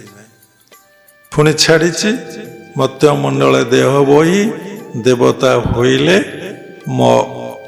ମରଇ। ପୁଣି କହିଛି ମର୍ତ୍ତ୍ୟମଣ୍ଡଳ ଦେହ ବହି, କେତେବେଳେ ବି ଦେହ ମରିବନି। ପୁଣି ପଦଟା କହିଛି କ'ଣ ନା, ବୁଦ୍ଧି ବିବେକ ଜ୍ଞାନ ବଳେ ମରଣ ଜିଣି ପାରେ ହେଳେ। ବୁଦ୍ଧି ବିବେକ ଜ୍ଞାନ କ'ଣ ଆମେ ଖଟଉଛେ ନା ବୁଦ୍ଧି ଖଟଉଛେ? ଆମେ କ'ଣ ବିବେକ ଖଟଉଛେ? ଆମେ ସବୁବେଳେ କ'ଣ କରୁଛେ ନା ମନରେ ଅଛେ। ଭଲ ଲାଗିଲା ତ ବସିଲେ, ଭଲ ଲାଗିଲାନି ତ ଉଠିଗଲେ। ବୁଦ୍ଧି ଖଟେଇବାର ନାହିଁ, ବିବେକ ଖଟେଇବାର ନାହିଁ। କ'ଣଟା ଏଠି କରିବାକୁ ପଡ଼ିବ, କେମିତି ବସିବାକୁ ପଡ଼ିବ, କେମିତି ମୋତେ ସେବା କରିବାକୁ ପଡ଼ିବ, କେମିତି ଗୁରୁଙ୍କୁ ମୁଁ ଦର୍ଶନ କରିବି, କ'ଣ ନେଇକି ଆଶ୍ରମକୁ ଯିବି, ଆଶ୍ରମରେ ମୁଁ କ'ଣ କରିବି। ଯଦି ମୁଁ କିଛି ନ କରିପାରିଲି, ମୁଁ ନିଜେ ଡିଷ୍ଟର୍ବ କାହାକୁ କରିବି ନାହିଁ। ଲୋକ ଦେଖିବେ ଆଶ୍ରମରେ ବସି କଥା ହେବେ। କି କଥା ନା ଈଶ୍ୱରୀୟ କଥା ନୁହଁ, ସବୁଯାକ ମିଛ କଥା, ସଂସାର କଥା। ଘରେ ଯେଉଁ କଥା, ମନ୍ଦିରରେ ସେଇ କଥା, ଗୁରୁଙ୍କ ଦ୍ୱାରରେ ବି ସେଇ କଥା। ତାହେଲେ ଜୀବନରେ ପରିବର୍ତ୍ତନ କ'ଣ, ନବବର୍ଷ କ'ଣ? ପ୍ରତ୍ୟେକଟି ମୁହୂର୍ତ୍ତରେ ନିଜକୁ ନୂଆ କରି ଗଢ଼ି ତୋଳ। ତେଣୁ ଏ ଦୁନିଆରେ ସବୁ ପୁରୁଣା। ଯେଉଁଦିନ ତମର ଭଗବତ ଦର୍ଶନ ହେବ, ଭଗବତ ଉପଲବ୍ଧି ହେବ, ଭଗବାନଙ୍କ ସହିତ ତୁମେ ଏକକାର ହେଇଯିବ, ମର୍ଜ କରିଯିବ, ସେଇ ମୂଳ ସତ୍ତା ସହିତ ତମର ମିଳନ ହେଇଯିବ, ସେଇଦିନ ତମ ପାଇଁ ନବବର୍ଷ। ଆଉ ଗୋଟେ କଥା ମନେ ପଡ଼େ, କ'ଣ? ଗୋଟେ କଥାରୁ ଅନେକ କଥା ହେଉଛି। ଇଏ ଯାହା ଅଛି ବ୍ରହ୍ମାଣ୍ଡେ ତା ଅଛି ଦେହ ଭାଣ୍ଡେ, ଯାହା ଅଛି ଦେହ ଭାଣ୍ଡେ ତା ଅଛି ମେରୁଦଣ୍ଡେ। ଶାସ୍ତ୍ରରେ ପୁଣି ଲେଖା ଅଛି, ପିଣ୍ଡ ବ୍ରହ୍ମାଣ୍ଡ ଏକମତ ଜାଣନ୍ତି ସୁଜ୍ଞାନୀ ପଣ୍ଡିତ। ଯାହା ଅଛି ବ୍ରହ୍ମାଣ୍ଡେ ତା ଅଛି ଦେହ ଭାଣ୍ଡେ। ପିଣ୍ଡ ଆଉ ବ୍ରହ୍ମାଣ୍ଡ ଆପଣମାନେ ଶୁଣୁଛନ୍ତି, କିଛି ବୁଝିପାରୁନଥିବେ। ଯାହାର ସେ ଆତ୍ମଜ୍ଞାନର ଅଧିକାରୀ ଟିକେ ଟିକେ ହେଇଥିବ ସେ ବୁଝିପାରିବ। ପିଣ୍ଡ ବ୍ରହ୍ମାଣ୍ଡ, ବ୍ରହ୍ମାଣ୍ଡରେ ଯାହା ଦେଖୁଛ ତାହା ହିଁ ପିଣ୍ଡରେ ଅଛି। ଏକୋଟିଏ ମତ, ସିଏ ଯା ଇଏ ସେଆ। ତାର ତ ଏତେ ବଡ଼ ବିଶ୍ୱ ଇଏ ଶରୀର ଭିତରେ ଅଛି, କେବେ କଳ୍ପନା କରିପାରିବ? ପିଣ୍ଡ ବ୍ରହ୍ମାଣ୍ଡ ଏକମତ ଜାଣନ୍ତି ସୁଜ୍ଞାନୀ। ଯିଏ ଜ୍ଞାନୀ ନୁହେଁ, ସୁଜ୍ଞାନୀ ପଣ୍ଡିତ। ଇଏ କିଛି କିଏ ଜାଣିନାହାନ୍ତି, କ'ଣ ଟିକେ ଶିଖି ଦେଇଛନ୍ତି, ଜାଣିନି, ଲେଖିଛନ୍ତି ପଣ୍ଡିତ। ପଣ୍ଡିତ ଶବ୍ଦର ଅର୍ଥ ତାଙ୍କୁ ଜଣା ନାହିଁ। ଯେ ସର୍ବଭୂତରେ ଆତ୍ମଦର୍ଶନ କରେ ସିଏ ହେଉଛି ପଣ୍ଡିତ। ଇଏ କ'ଣ ଟିକେ କିଏ ପାଠ ପଢ଼ି ଦେଇଛି, ଓ ବିଦ୍ୟା ଟିକେ କ'ଣ ଶିଖି ଦେଇଛି, ସେ ତା ପ୍ୟାଡରେ ଲେଖିଲାଣି ପଣ୍ଡିତ। ଇରେ ତମର ଏତେ ଅଜ୍ଞାନତା। ଗୋଟେ ଶ୍ଲୋକ ଅଛି, ବିଦ୍ୟା ବିନୟ ସମ୍ପର୍ଣ୍ଣେ ବ୍ରାହ୍ମଣେ ଗବିହସ୍ତିନି ଶୁନି ଚୈବ ସୌପାକେ ଚ ପଣ୍ଡିତା ସମଦର୍ଶିନ। ଏଟା କୋଉ ଅଧ୍ୟାୟ? ଚତୁର୍ଥ ଅଧ୍ୟାୟ ନା କ'ଣ? ଏଟା ଲେଖା ଅଛି ଯେ ସମଦର୍ଶିନ, ଯେ ସବୁରି ଭିତରେ ଆତ୍ମଦର୍ଶନ କରେ, ସିଏ ହେଉଛି ପଣ୍ଡିତ ବା ସ୍କଲାର ବା ଟ୍ୟାଲେଣ୍ଟ। ତେଣୁ ଏ ଯାହା ବ୍ରହ୍ମାଣ୍ଡରେ ଅଛି ତା ଏ ପିଣ୍ଡରେ ଅଛି, ତା ସୁଜ୍ଞାନୀ ପଣ୍ଡିତ ଜାଣ। ଦେଖନ୍ତୁ, ମହାଭାରତ ଯୁଦ୍ଧ ହେଇଛି କୌରବ ଏବଂ ପାଣ୍ଡବ ପକ୍ଷରେ। କୌରବ ଶବ୍ଦର ଅର୍ଥ ଯିଏ ସବୁବେଳେ କାର୍ଯ୍ୟରତ, ଯିଏ ସବୁବେଳେ କାମ କରୁଛନ୍ତି। ପାଣ୍ଡବ ଅର୍ଥ ଯେଉଁମାନେ ଜ୍ଞାନୀ। ଜ୍ଞାନୀମାନେ ଏତେ କାମ କରନ୍ତି ନାହିଁ, ସେମାନେ ବହୁତ ବୁଦ୍ଧିମାନ ଏବଂ ସେମାନେ ବସିକି ଗୋଟେ ଜାଗାରେ ଅନେକ କାମ ଈଶ୍ୱରୀୟ ବୋଧରେ କରିଦେଇ ପାରନ୍ତି ବସିକି। ଯେଉଁମାନେ କୌରବଗଣ ସେମାନେ ସବୁବେଳେ ପରିଶ୍ରମ ଖଟନ୍ତି ଏବଂ କରନ୍ତି, ସବୁବେଳେ ଏନଗେଜମେଣ୍ଟ ଭିତରେ ଥାଆନ୍ତି। ତାଙ୍କର ବୁଦ୍ଧି କମ୍। କହନ୍ତିନି ଜଣେ ବୁଦ୍ଧିମାନ ଲୋକ ସେ ଅନେକ ଲୋକକୁ କ'ଣ କରେ, ଖଟେଇ ଦେଇପାରିବ ଏବଂ କର୍ମ ଦେଇପାରିବ। ଯାହାର ବିଦ୍ୟା ଅଛି, ଯଦି ତାର ବୁଦ୍ଧି ନାହିଁ, ସେ ବିଦ୍ୟାର କିଛି ଲାଭ ନାହିଁ। ଯାହାର ବୁଦ୍ଧି ଅଛି, ତାର ଯଦି ପ୍ରଜ୍ଞା ଜ୍ଞାନ ନାହିଁ, ପ୍ରକୃତ ଜ୍ଞାନଟା ନାହିଁ, ସେ ବୁଦ୍ଧିର ମଧ୍ୟ କିଛି ଲାଭ ନାହିଁ। ଶ୍ଲୋକ ଆକାରରେ ଅଛି କଥାଟି। ତେଣୁ ଆମେ କ'ଣ କରୁଛେ ନା, ସେଇ ଯେଉଁ କୌରବଗଣ ପାଣ୍ଡବଗଣଙ୍କର ଯୁଦ୍ଧ ଚାଲିଲା ଏବଂ ତାର ତ ଯାହା ବ୍ରହ୍ମାଣ୍ଡରେ ଅଛି ତା ଦେହ ଭାଣ୍ଡରେ ଅଛି। ତେଣୁ କୌରବଗଣ ପାଣ୍ଡବ ଗୋଟେ ଜ୍ଞାନ, କୌରବମାନଙ୍କୁ କହନ୍ତି ଅଜ୍ଞାନ, ପାଣ୍ଡବମାନଙ୍କୁ କହନ୍ତି ଜ୍ଞାନ। ଗୋଟେ ଜ୍ଞାନ ପକ୍ଷ, ଗୋଟେ ଅଜ୍ଞାନ। ପାଣ୍ଡବମାନେ ହେଲେ ଜ୍ଞାନ ପକ୍ଷ, କୌରବମାନେ ହେଲେ ଅଜ୍ଞାନ ପକ୍ଷ। ଜ୍ଞାନ ଅଜ୍ଞାନ ପକ୍ଷରେ କ'ଣ ହେଲା ନା ଲଢ଼େଇ ହେଲା, ଯୁଦ୍ଧ ଆରମ୍ଭ ହେଲା। କୋଉଠି ନା କୁରୁକ୍ଷେତ୍ରରେ। କୁରୁକ୍ଷେତ୍ରଟା କ'ଣ ନା ଧର୍ମକ୍ଷେତ୍ର। ଧର୍ମକ୍ଷେତ୍ରେ କୁରୁକ୍ଷେତ୍ରେ ସମର୍ବେତା ଯଜୁର୍ଷବ ମାମକା ପାଣ୍ଡବାଶ୍ଚୈବ କିଂ କୁର୍ବତ ସଞ୍ଜୟ। ତ ଧୃତରାଷ୍ଟ୍ର ପଚାରୁଛନ୍ତି କାହାକୁ? ସଞ୍ଜୟକୁ। ସେଇଟା ତ ଧର୍ମକ୍ଷେତ୍ର, ସେଥିରେ କୌରବ ସେନା ପାଣ୍ଡବ ସେନା ଯାଇ କ'ଣ କଲେ, ଏ କଥା କାହିଁକି ଆମେ ଜାଣିବା ଶୁଣିବା ନା, ପ୍ରତ୍ୟେକ ବ୍ରହ୍ମାଣ୍ଡର କଥା ପିଣ୍ଡରେ ଅଛି।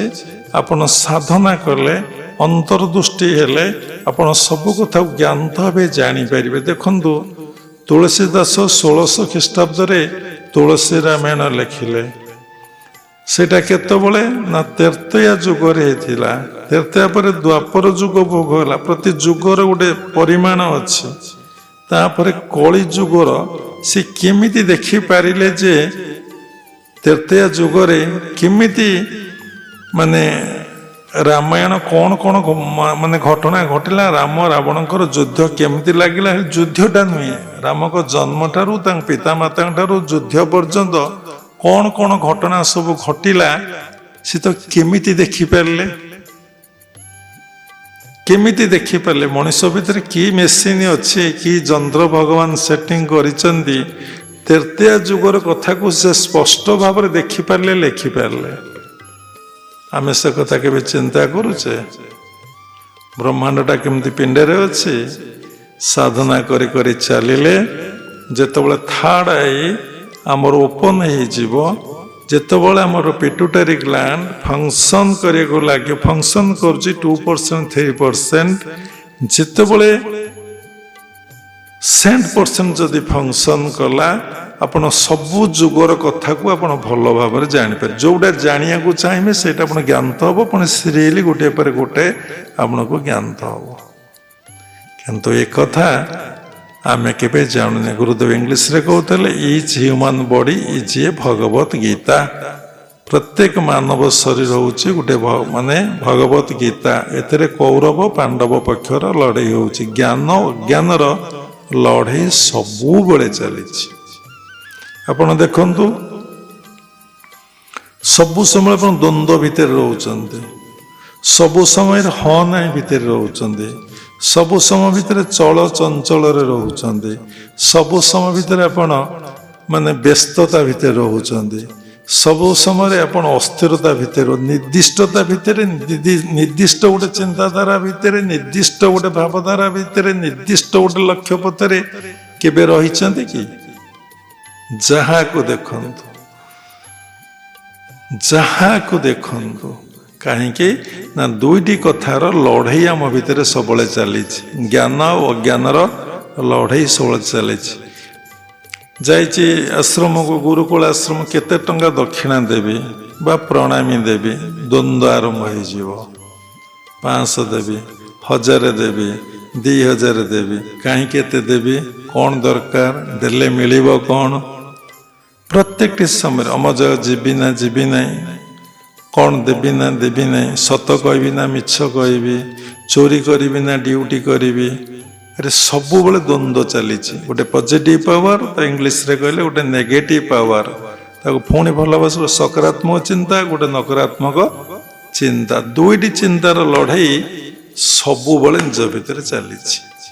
କିନ୍ତୁ ଏଥିରେ ବୋଧ ହେଉଛି କୌରବମାନଙ୍କର ଯୁଦ୍ଧରେ ଜୟ କରିବେ ବୋଲି ସେମାନେ ନିଶ୍ଚିନ୍ତ ହୋଇଥିଲେ। କାରଣ ଦୁର୍ଯ୍ୟୋଧନ ଥିଲେ, ଭୀଷ୍ମ ଥିଲେ, ଦ୍ରୋଣ ଥିଲେ, ଅଶ୍ୱତ୍ଥାମା ଥିଲେ, କର୍ଣ୍ଣ ଥିଲେ, ଅନେକ ଅନେକ ଯୋଦ୍ଧା ସବୁ ଥିଲେ। ଆମର ମନେ ନାହିଁ, ସମସ୍ତେ ଥିଲେ। ଏମାନଙ୍କ ପାଖରେ କେବଳ ଭଗବାନ ରଥର ସାରଥୀ ହେଇଥିଲେ ଏବଂ କଣ୍ଡିସନ କରିଥିଲେ, ମୁଁ କ'ଣ କରିବି ନା ଅସ୍ତ୍ର ଧରିବି ନାହିଁ, କେବଳ ରଥର ସାରଥୀ ହେବି। ଭଗବାନଙ୍କ ପାଇଁ କୌଣସି ଶବ୍ଦ ପ୍ରୟୋଗ କରାଯାଏ ନାହିଁ। ଯେତେବେଳେ ମହାଭାରତ ଯୁଦ୍ଧ ସୃଷ୍ଟି ହେବ, ତା ପୂର୍ବରୁ କୌରବଗଣ ଚିନ୍ତା କଲେ ଆମେ ଯାଇ ଭଗବାନଙ୍କ ପାଖରେ ପହଞ୍ଚିବା, ତାଙ୍କର ବହୁତ ନାରାୟଣୀ ସେନା ଅଛନ୍ତି, ଆମେ ଆଣିବୁ।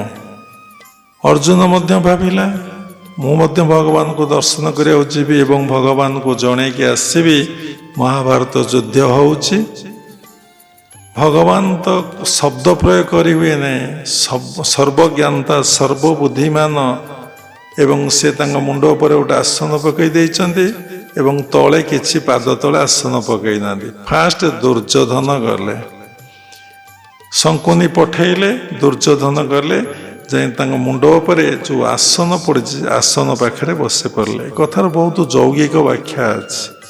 ଏବଂ ଅର୍ଜୁନ ଗଲେ, କ'ଣ କଲେ ନା ପାଦ ପାଖରେ ଆସନ ପଡ଼ିନାହିଁ, ଛିଡ଼ା ହେଲେ, ହାତ ଯୋଡ଼ି ମୁଣ୍ଡ ତଳୁକୁ କରିକି ଛିଡ଼ା ହେଲେ।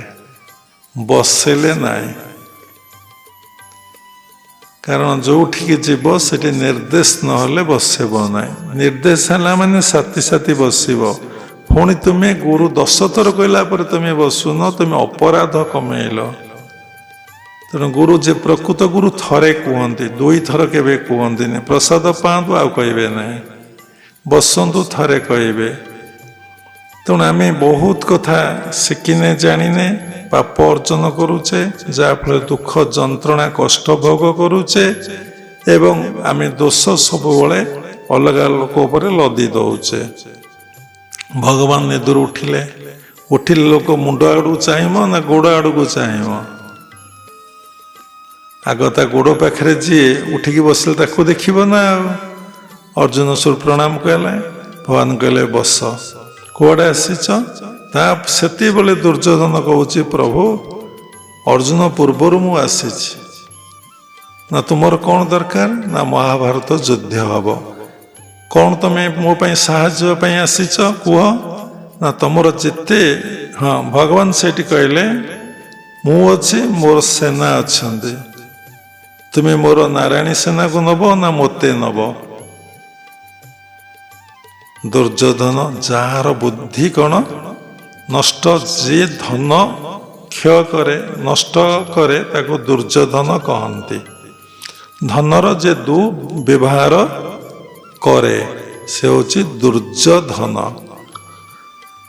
ତେଣୁ କହିଲେ ମୋର ନାରାୟଣ ସେନା ଦରକାର। ଭଗବାନ କହିଲେ ହଁ ଯେ, କିନ୍ତୁ ନାରାୟଣ ସେନା ନବ ଆଉ ଯିଏ ମୋତେ ନବ ନାରାୟଣ ସେନା ନବନି। ଯିଏ ନାରାୟଣ ସେନା ନବ ମୋତେ ନବନି। ଏବଂ ମୁଁ ଗଲେ କ'ଣ କରିବି ନା ଯୁଦ୍ଧ କରିବି ନାହିଁ, ଅସ୍ତ୍ର ଧରିବି ନାହିଁ, ମୁଁ ଖାଲି ବସିବି। ଏଥିରେ ଆପଣମାନେ ରାଜି ହେବେ? ବାବା ଯିବେ ଖାଲି ବସିବେ, ଆମ ଘରେ କିଛି କାମ କରିବେ ନାହିଁ। ବାବା ଦରକାର ନା ଆଶ୍ରମର 50ଟା ଲୋକ ଦରକାର? ଯିଏ ମୂର୍ଖ ସେ କହେ ମୋର 50ଟା ଲୋକ ଦରକାର। ମୁଁ ତାଙ୍କୁ ଦେଇ କାହିଁକି ଆସନ ଦେଇକି ବସେଇବି ଏବଂ ତାଙ୍କର ଯତ୍ନ ନେବି, ଫୁଲମାଳ ଦେବି, ତାଙ୍କୁ ଟଙ୍କା ପ୍ରଣାମୀ ଦେବି, ଖାଇବା ପିଇବାକୁ ଦେବି। ସାଧାରଣ ଲୋକମାନେ କହେ ବୁଦ୍ଧି କମ୍। ସୋଠୁ ଦୁର୍ଯ୍ୟୋଧନ କହିଲା, ଆରେ ପ୍ରଭୁ ତ ଯିବେ ବସିବେ, ଅସ୍ତ୍ର ଧରିବେ ନାହିଁ, ତେଣୁ କ'ଣ? ନାଇଁ ମୋର ନାରାୟଣୀ ସେନା ଦରକାର। ଠିକ ଅଛି ନା? ହଁ, ଯା ନେଇଯାଅ। ଅର୍ଜୁନକୁ ପଚାରିଲେ, କହିଲେ ତୁମର କ'ଣ ଦରକାର? ନା ମୋର କିଛି ଦରକାର ନାହିଁ ପ୍ରଭୁ, ଯୁଦ୍ଧ କରିବା ବି ଦରକାର ନାହିଁ, ଅସ୍ତ୍ର ଧରିବା ଦରକାର ନାହିଁ, ଖାଲି ମୋ ରଥର ଆପଣ ସାରଥି ହେବେ, କେବଳ ଆପଣ ଦରକାର। ଦୁର୍ଯ୍ୟୋଧନ ନେଇ ପଳେଇ ଯାଇଛି ନାରାୟଣୀ ସେନାକୁ। ଭଗବାନ ସେଇଠି ଅର୍ଜୁନକୁ କହିଲେ, କେବଳ ମୋର ଅବତାର ତୋ ପାଇଁ, ତୁ କେବଳ ମୋତେ ବୁଝିପାରିଛୁ, ସେ ବୁଝିପାରିଲା ନାହିଁ। ଠିକ ଅଛି, ମୁଁ ଯିବି, ତୋ ରଥର ସାରଥି ହେବି, କିନ୍ତୁ ଅସ୍ତ୍ର ଧରିବି ନାହିଁ। ସେ କୋଉଠି ଅର୍ଜୁନ ଛିଡ଼ା ହେଇଥିଲା? ନା ଭଗବାନଙ୍କର ଚରଣ ପାଖରେ ହାତ ଯୋଡ଼ିକି ବିନୟ ନମ୍ର ସହକାରେ ଦଣ୍ଡାୟମାନ ଥିଲା। ତେଣୁ ସବୁ ଜାଗାରେ ଭଗବାନ ଲେଖିଛନ୍ତି, ଶରଣ ପଶ ମୋର ପାଦେ, ନଡର ବିଷୟା ବିଷାଦେ, ମୋର ଚରଣ ଯିଏ ଚିନ୍ତଇ, ସଂସାରେ ତାର ଭୟ ନାହିଁ। ତେଣୁ ଆମେ ଭଗବାନଙ୍କ ଚରଣ ପାଖରେ ମନକୁ ରଖିଛେ, ଭଗବାନଙ୍କ ବିଭୂତିରେ ଐଶ୍ୱର୍ଯ୍ୟରେ ଆମ ମନ ରଖିଛେ। ଯେ ଦୁର୍ଯ୍ୟୋଧନ ବିଭୂତି ଚାହିଁଲା, ଐଶ୍ୱର୍ଯ୍ୟ ଚାହିଁଲା। ତେଣୁ ବିଭୂତି ଐଶ୍ୱର୍ଯ୍ୟ ହେଉଛି ଅନିତ୍ୟ, ଆଜି ଅଛି କାଲି ନାହିଁ। ଆଜି ନାରାୟଣ ସେନା ଅଛନ୍ତି, କାଲି ନାରାୟଣ ସେନା ମରିଗଲେ ଯୁଦ୍ଧରେ। ଭଗବାନଙ୍କର କ'ଣ ମୃତ୍ୟୁ ହୁଏ? ଯୋଉଠି ଭଗବାନ ଯିବେ ବସିବେ, ସେଠି ଯାହା କାମ ତାଙ୍କ ଶକ୍ତି ଦ୍ୱାରା ଯାହା କାମ ହବ, ଯେତେ 50ଟା ଲୋକ ଆଶ୍ରମ ଯାଇ ସେଠି ପହଞ୍ଚିବେ, ସେ କ'ଣ ସେତିକି କରିପାରିବେ? ସେଇ ଗୁରୁ ଶକ୍ତି ଦ୍ୱାରା ଅନେକ ଲୋକ ଆସି ପହଞ୍ଚିବେ, ସବୁ ଅସମ୍ଭବ ସମ୍ଭବରେ ପରିଣତ ହେଇଯିବ। ପୁଣି ଭଗବତ ଗୀତାରେ ଅର୍ଜୁନ କ'ଣ କହିଲେ? 18 ଅଧ୍ୟାୟର 66 ଶ୍ଲୋକରେ, ସର୍ବଧର୍ମାନଂ ପରିତେଜ ମାମେକ ଶରଣଂ ଭଜ, ଅହଂ ତ୍ୱଂ ସର୍ବ ପାପେଭ୍ୟ ମୋକ୍ଷୟସାମି ମାଂ ଶୁଚ। ତୁ ମୋ ପାଦପଦ୍ମରେ ଶରଣ ପଶ, ମୁଁ ଯାହା କହୁଛି ତୁ ତା ମାନ, ସବୁ ଧର୍ମକୁ ତୁ ଛାଡ଼। ଆମେ କ'ଣ ସବୁ ଧର୍ମକୁ ଛାଡ଼ି ପାରୁଛେ? ଇନ୍ଦ୍ରିୟ ଆଖି ଗୋଟେ ଧର୍ମ, ସେ ଦେଖିବାକୁ ଚାହୁଁଛି। କାନ ଗୋଟେ ଧର୍ମ, ତାର ଶୁଣିବାକୁ ଚାହୁଁଛି। ଚର୍ମ ସ୍ପର୍ଶ କରିବାକୁ ଚାହୁଁଛି। ନାକ ତାର ଗନ୍ଧ ନେଉଛି। ଜିହ୍ୱା ସବୁବେଳେ ରସନାଯୁକ୍ତ ଟେଷ୍ଟଫୁଲ ଖାଦ୍ୟ ଖାଇବା ପାଇଁ, ସ୍ୱାଦଯୁକ୍ତ ଖାଦ୍ୟ ଖାଇବା ପାଇଁ ଚେଷ୍ଟା କରୁଛି। ପାଞ୍ଚଟି ଜ୍ଞାନେନ୍ଦ୍ରିୟ କଥା ବାବା କହିଲେ। ଇ ସବୁବେଳେ ବହିର୍ମୁଖୀ, ସବୁବେଳେ ମାନେ କ'ଣ କରୁଛନ୍ତି ନା ଭୋଗ ଲାଳସାମାନଙ୍କ ଭିତରେ ଅଛନ୍ତି। ସେ କହିଲେ କ'ଣ, ସର୍ବଧର୍ମାନଂ ପରିତ୍ୟଜ, ତୁ ଆକୁ ସବୁ ଛାଡ଼ିଲେ ମାମେକ ଶରଣଂ ଭଜ, ମୋ ପାଦ ପଦ୍ମରେ ତୁ ଶରଣ ପଶିବୁ। ଅହଂ ତ୍ୱଂ ସର୍ବ ପାପେଭ୍ୟ, ତା ପୂର୍ବରୁ ତୁ ଯେତେ ପାପ କରିଛୁ ଶରଣ ପଶିବା ପୂର୍ବରୁ ତେତେ ମୁଁ ଉଦ୍ଧାର କରିଦେବି। ମାଂସୁଚ, ତୁ ଅନୁଶୋଚନା ଚିନ୍ତା କର ନାହିଁ। କଥା କହିବାର ଅର୍ଥ, ଆମ ଏଇ ଯେଉଁ ସଂସାରରେ ଆମେ ଚାଲିଛେ, ଏଇ ଯେଉଁ ଜୀବନ ଯୁଦ୍ଧ ଆମର ଲାଗିଛି, ଆମେ ସବୁବେଳେ ମାନେ ଲଢ଼େଇରେ ଅଛେ। ସବୁବେଳେ ଆମ ଭିତରେ ଫାଇଟ୍ ଚାଲିଛି। କାହିଁକି ନା ପାପ ପୁଣ୍ୟ ଭିତରେ, ସତ୍ୟ ଅସତ୍ୟ ଭିତରେ, ପଜିଟିଭ ନେଗେଟିଭ ଭିତରେ ସବୁବେଳେ ଲଢ଼େଇ, ସବୁବେଳେ ଲଢ଼େଇ। ତେଣୁ ଜୀବନର ଶାନ୍ତି କାହିଁ? ଜୀବନରେ ଆନନ୍ଦ କାହିଁ? ଜୀବନର ମୂଲ୍ୟଟାକୁ ଆମେ ବୁଝିବା କେତେବେଳେ? ଆମର ତ ସବୁବେଳେ ବିଚାର, ସବୁବେଳେ ଲଢ଼େଇ, ସବୁବେଳେ ଗଣ୍ଡଗୋଳ, ସବୁବେଳେ ମୋକଦ୍ଦମା, ସବୁବେଳେ ଆମେ ଲିଟିଗେସନରେ ଚାଲିଛେ। ଜ୍ଞାନ ଅଜ୍ଞାନର ଲଢ଼େଇ ହେଉଛି। କାହାର ମହାଭାରତ ଯୁଦ୍ଧରେ ଜୟଯୁକ୍ତ ହେଲା? ନା ପାଣ୍ଡବ ମାନଙ୍କର ଜୟଯୁକ୍ତ ହେଲା। ଯତ୍ର ଯୋଗେଶ୍ୱର କୃଷ୍ଣ ଯତ୍ର ପାର୍ଥ ଧନୁର୍ଧର, ଲାଷ୍ଟ ଶ୍ଲୋକ ଲେଖା ଅଛି 18 ଅଧ୍ୟାୟର। ଫାଷ୍ଟ ଲେଖା ହେଇଛି ଧର୍ମ, ଧର୍ମକ୍ଷେତ୍ରେ କୁରୁକ୍ଷେତ୍ରେ। ଫାଷ୍ଟ ଆରମ୍ଭ ହୋଇଛି ଧର୍ମରୁ, ଲାଷ୍ଟ ଲେଖା ହେଇଛି ଯତ୍ର ଯୋଗେଶ୍ୱର କୃଷ୍ଣ ଧ୍ରୁବ ନୀତି ମର୍ମ, ନା କ'ଣ ଲାଷ୍ଟ ଲେଖା ହେଇଛି। ତେଣୁ ଧୂର୍ତ୍ତ, ହଁ, ତେଣୁ ଯୋଉଠି ଧର୍ମ ଅଛି ସେଇଠି ଜୟ ଅଛି। ଯୋଉଠି ଧର୍ମ ନାହିଁ ସେଠି କେବେ ଜୀବନରେ ଜୟ ହବ ନାହିଁ। ତେଣୁ ଆମ ଏଇ ଜୀବନ ଯୁଦ୍ଧରେ, ଜୀବନ ଯାତ୍ରାରେ ଆମ ଭିତରେ ଯେଉଁ ଲଢ଼େଇ ଚାଲିଛି, ଆମେ ସେ ଲଢ଼େଇରେ ଗୁରୁଙ୍କୁ ବା ଭଗବାନଙ୍କୁ ସାରଥି କରିଛେ? ତାଙ୍କୁ ଆମେ ପଥ ପ୍ରଦର୍ଶକ ଭାବରେ ଗ୍ରହଣ କରିଛେ? ତାଙ୍କୁ ଆମେ ସବୁ କଥା ପଚାରୁଛେ ଏବଂ ତାଙ୍କରି ପରାମର୍ଶ ଅନୁଯାୟୀ ଆମେ ସବୁ କାର୍ଯ୍ୟ କରୁଛେ? କାହିଁକି କରୁନେ? ନା ଆମର ଅହଙ୍କାର ଅଛି, ଆମର ଅଜ୍ଞାନତା ଅଛି। ଆମେ ନାମକୁ ମାତ୍ର ଗୁରୁ ଗ୍ରହଣ କରିଛୁ। ଆମେ ତାଙ୍କୁ ଏ ରଥରେ ସାରଥି କରିନୁ, ତାଙ୍କୁ ବସେଇନୁ, ତାଙ୍କୁ ପଚାରିକି ଆମେ କେବେ କାମ କରିବୁ ନାହିଁ। ଏକ୍ଜାମ୍ପଲ ଦେବା ଭଲ ନୁହେଁ। ଆଶ୍ରମରେ ଗୋଟେ ଦୀକ୍ଷିତ ପରିବାର ଥିଲେ। ତାଙ୍କର ଛୋଟ ପରିବାରଟିଏ। ଏ ସତ୍ସଙ୍ଗ ସେମାନେ ବି ଶୁଣିବେ। ଏ ବାବା ଆମକୁ ଆକ୍ଷେପ କରି କହୁଛନ୍ତି, ଚେତନା ଦେବା ପାଇଁ ବାବା କହୁଛନ୍ତି। ସ୍ୱାମୀ ସ୍ତ୍ରୀ ପୁଅଟିଏ ଥିଲେ। ତା ପୂର୍ବରୁ ତାଙ୍କର ଯେତେ କାମ ହେଉଥିଲା ସେ ସମସ୍ତ କାମ ଆମକୁ ପଚାରିକି କରୁଥିଲେ। ଭଲରେ ଥିଲେ, ଆନନ୍ଦରେ ଥିଲେ। କାଳକ୍ରମେ ଆଶ୍ରମରେ ଜଗନ୍ନାଥ ମନ୍ଦିର କାମ ଚାଲିଲା। ସେତେବେଳେ ବାବା ସମସ୍ତଙ୍କୁ ଭିକ୍ଷା କରିଥିଲେ। ପ୍ରଭୁଙ୍କର ନିର୍ଦ୍ଦେଶ ଥିଲା, ମନ୍ଦିର ତୁ ଏକୁଟିଆ କରିବୁନି, କାହା କୌଣସି ଗୋଟିଏ ଲୋକର ଦାନରେ ମନ୍ଦିର ଗଢ଼ି ଉଠିବ ନାହିଁ। ସମସ୍ତଙ୍କ ପଇସାରେ, ସାଧୁସନ୍ଥଙ୍କ ପଇସାରେ, ଗୃହସ୍ଥଙ୍କ ପଇସାରେ ମନ୍ଦିର ମୋର ଗଢ଼ି ଉଠିବ। ଏଇଭଳି ଅନେକ ଥର ଅନ୍ତରରୁ ପ୍ରେରଣା ଆସୁଥିଲା। କେତେବେଳେ ପ୍ରେରଣାଟା ଆସେ? ବ୍ୟକ୍ତି ଯେତେବେଳେ ଶୁଦ୍ଧ ଏବଂ ପବିତ୍ର ହୁଏ, ତାର ଆଜ୍ଞା ଚକ୍ରରେ ମନକୁ ସ୍ଥିର କରି ରଖେ, ତା ଭିତରୁ ପ୍ରେରଣା ଆସେ ଏବଂ ସେଇଟା ହେଉଛି ଦୈବୀ ପ୍ରେରଣା। ଯେତେବେଳେ ଶୁଦ୍ଧ ପବିତ୍ର, ତାର ସଂକଳ୍ପ ନାହିଁ ଏବଂ ଆଜ୍ଞା ଚକ୍ରରେ ବାରମ୍ବାର ମନକୁ ସେ ସ୍ଥାପନା କରୁଛି ସୋଲ ସେଣ୍ଟରରେ, ସେତେବେଳେ ଭିତରୁ ଅନେକ ବାଣୀ ଆସେ। ସେଇଟା ହେଉଛି ପ୍ରକୃତ ସତ୍ୟ ଏବଂ ତା କାର୍ଯ୍ୟକାରୀ ହୁଏ। ସେଇଭଳି ଅନେକ ବାଣୀ ଆମକୁ ଆସେ। ସେମାନେ ଭାବିଲେ ଟଙ୍କା ଏବେ ଆମକୁ ବହୁତ ମିଳିଯାଇଛି, ଆମେ ଆଶ୍ରମକୁ ଗଲେ ବାବା ଆମକୁ ଟଙ୍କା ମାଗିବେ, ଆମେ ଟଙ୍କା କେମିତି ଦେବା? ନାଇଁ ତ ଗୁରୁକୁ କରିବା ବଡ଼ କଷ୍ଟ। ଆଉ ତାଙ୍କର ବିଚାର ଦ୍ୱନ୍ଦ୍ୱ ଚାଲିଛି। ବାବା ବି କହିଲେ ସବୁବେଳେ ମନ ଭିତରେ ମହାଭାରତ ଯୁଦ୍ଧ ଚାଲିଛି, କୌରବ ପାଣ୍ଡବ ଗଣଙ୍କର ଲଢ଼େଇ ଚାଲିଛି, ଜ୍ଞାନ ଅଜ୍ଞାନ ପଥର ଲଢ଼େଇ ସବୁବେଳେ ଚାଲିଛି। କେତେବେଳେ ଜ୍ଞାନ ପକ୍ଷର ଜୟ ହେଉଛି, କେତେବେଳେ ଅଜ୍ଞାନ ପକ୍ଷର ଜୟ ହେଉଛି। ଯିଏ ନିଜର ରଥରେ ଭଗବାନଙ୍କୁ ସାରଥି କରିଛି, ତେଣୁ ତାର ନିଶ୍ଚିନ୍ତ ଭାବରେ ଜୟ ହେବ। ଯିଏ ସାରଥି ନ କରିଛି, ନାରାୟଣୀ ସେନାକୁ ନେଇଛି, ତାର ନିଶ୍ଚିନ୍ତ ପରାଜୟ ହେବ, ତାର ମୃତ୍ୟୁ ହେବ, ଦୁଃଖ ଯନ୍ତ୍ରଣା କଷ୍ଟ ଭୋଗ କରିବ, ବଂଶ ବି ତାର ବୁଡ଼ିବ। ତେଣୁ କ'ଣ ହେଲା, ସେମାନେ ଗୋଟେ ବଡ଼ ଗାଡ଼ି କିଣିଲେ। ହେଲେ କିଛି ପଇସା ଗାଡ଼ିରେ ଖର୍ଚ୍ଚ କରିଦେବା। ସେ ଗାଡ଼ି କିଣିଲା ବେଳେ ଆମକୁ ଆଉ ପଚାରିଲେ ନାହିଁ।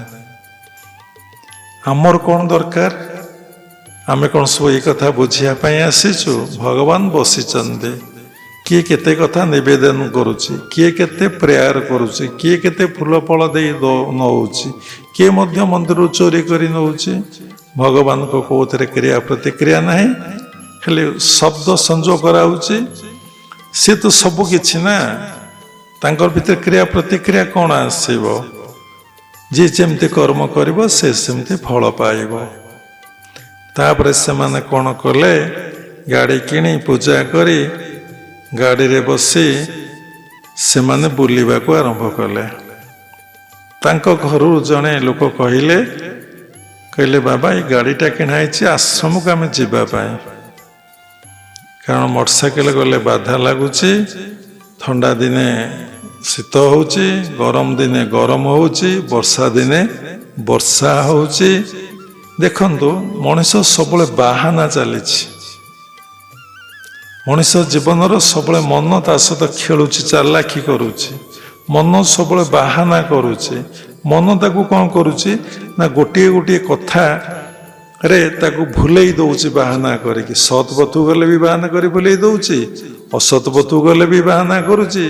ଆରେ ସେ ତ ଯେମିତି ସବୁବେଳେ ସତ୍ ଅସତର ବାହାନା କରି ଚାଲିଛି। ଆଉ ମନ ହାବୁଡ଼େ ଯିଏ ପଡ଼ିଯିବ, ମନ ତାକୁ ତ ମାରିଦେବ, ଆଉ ସେ କେବେ ଛାଡ଼ିବନି ଯଦି ପ୍ରସନ୍ନ ନହେଲା।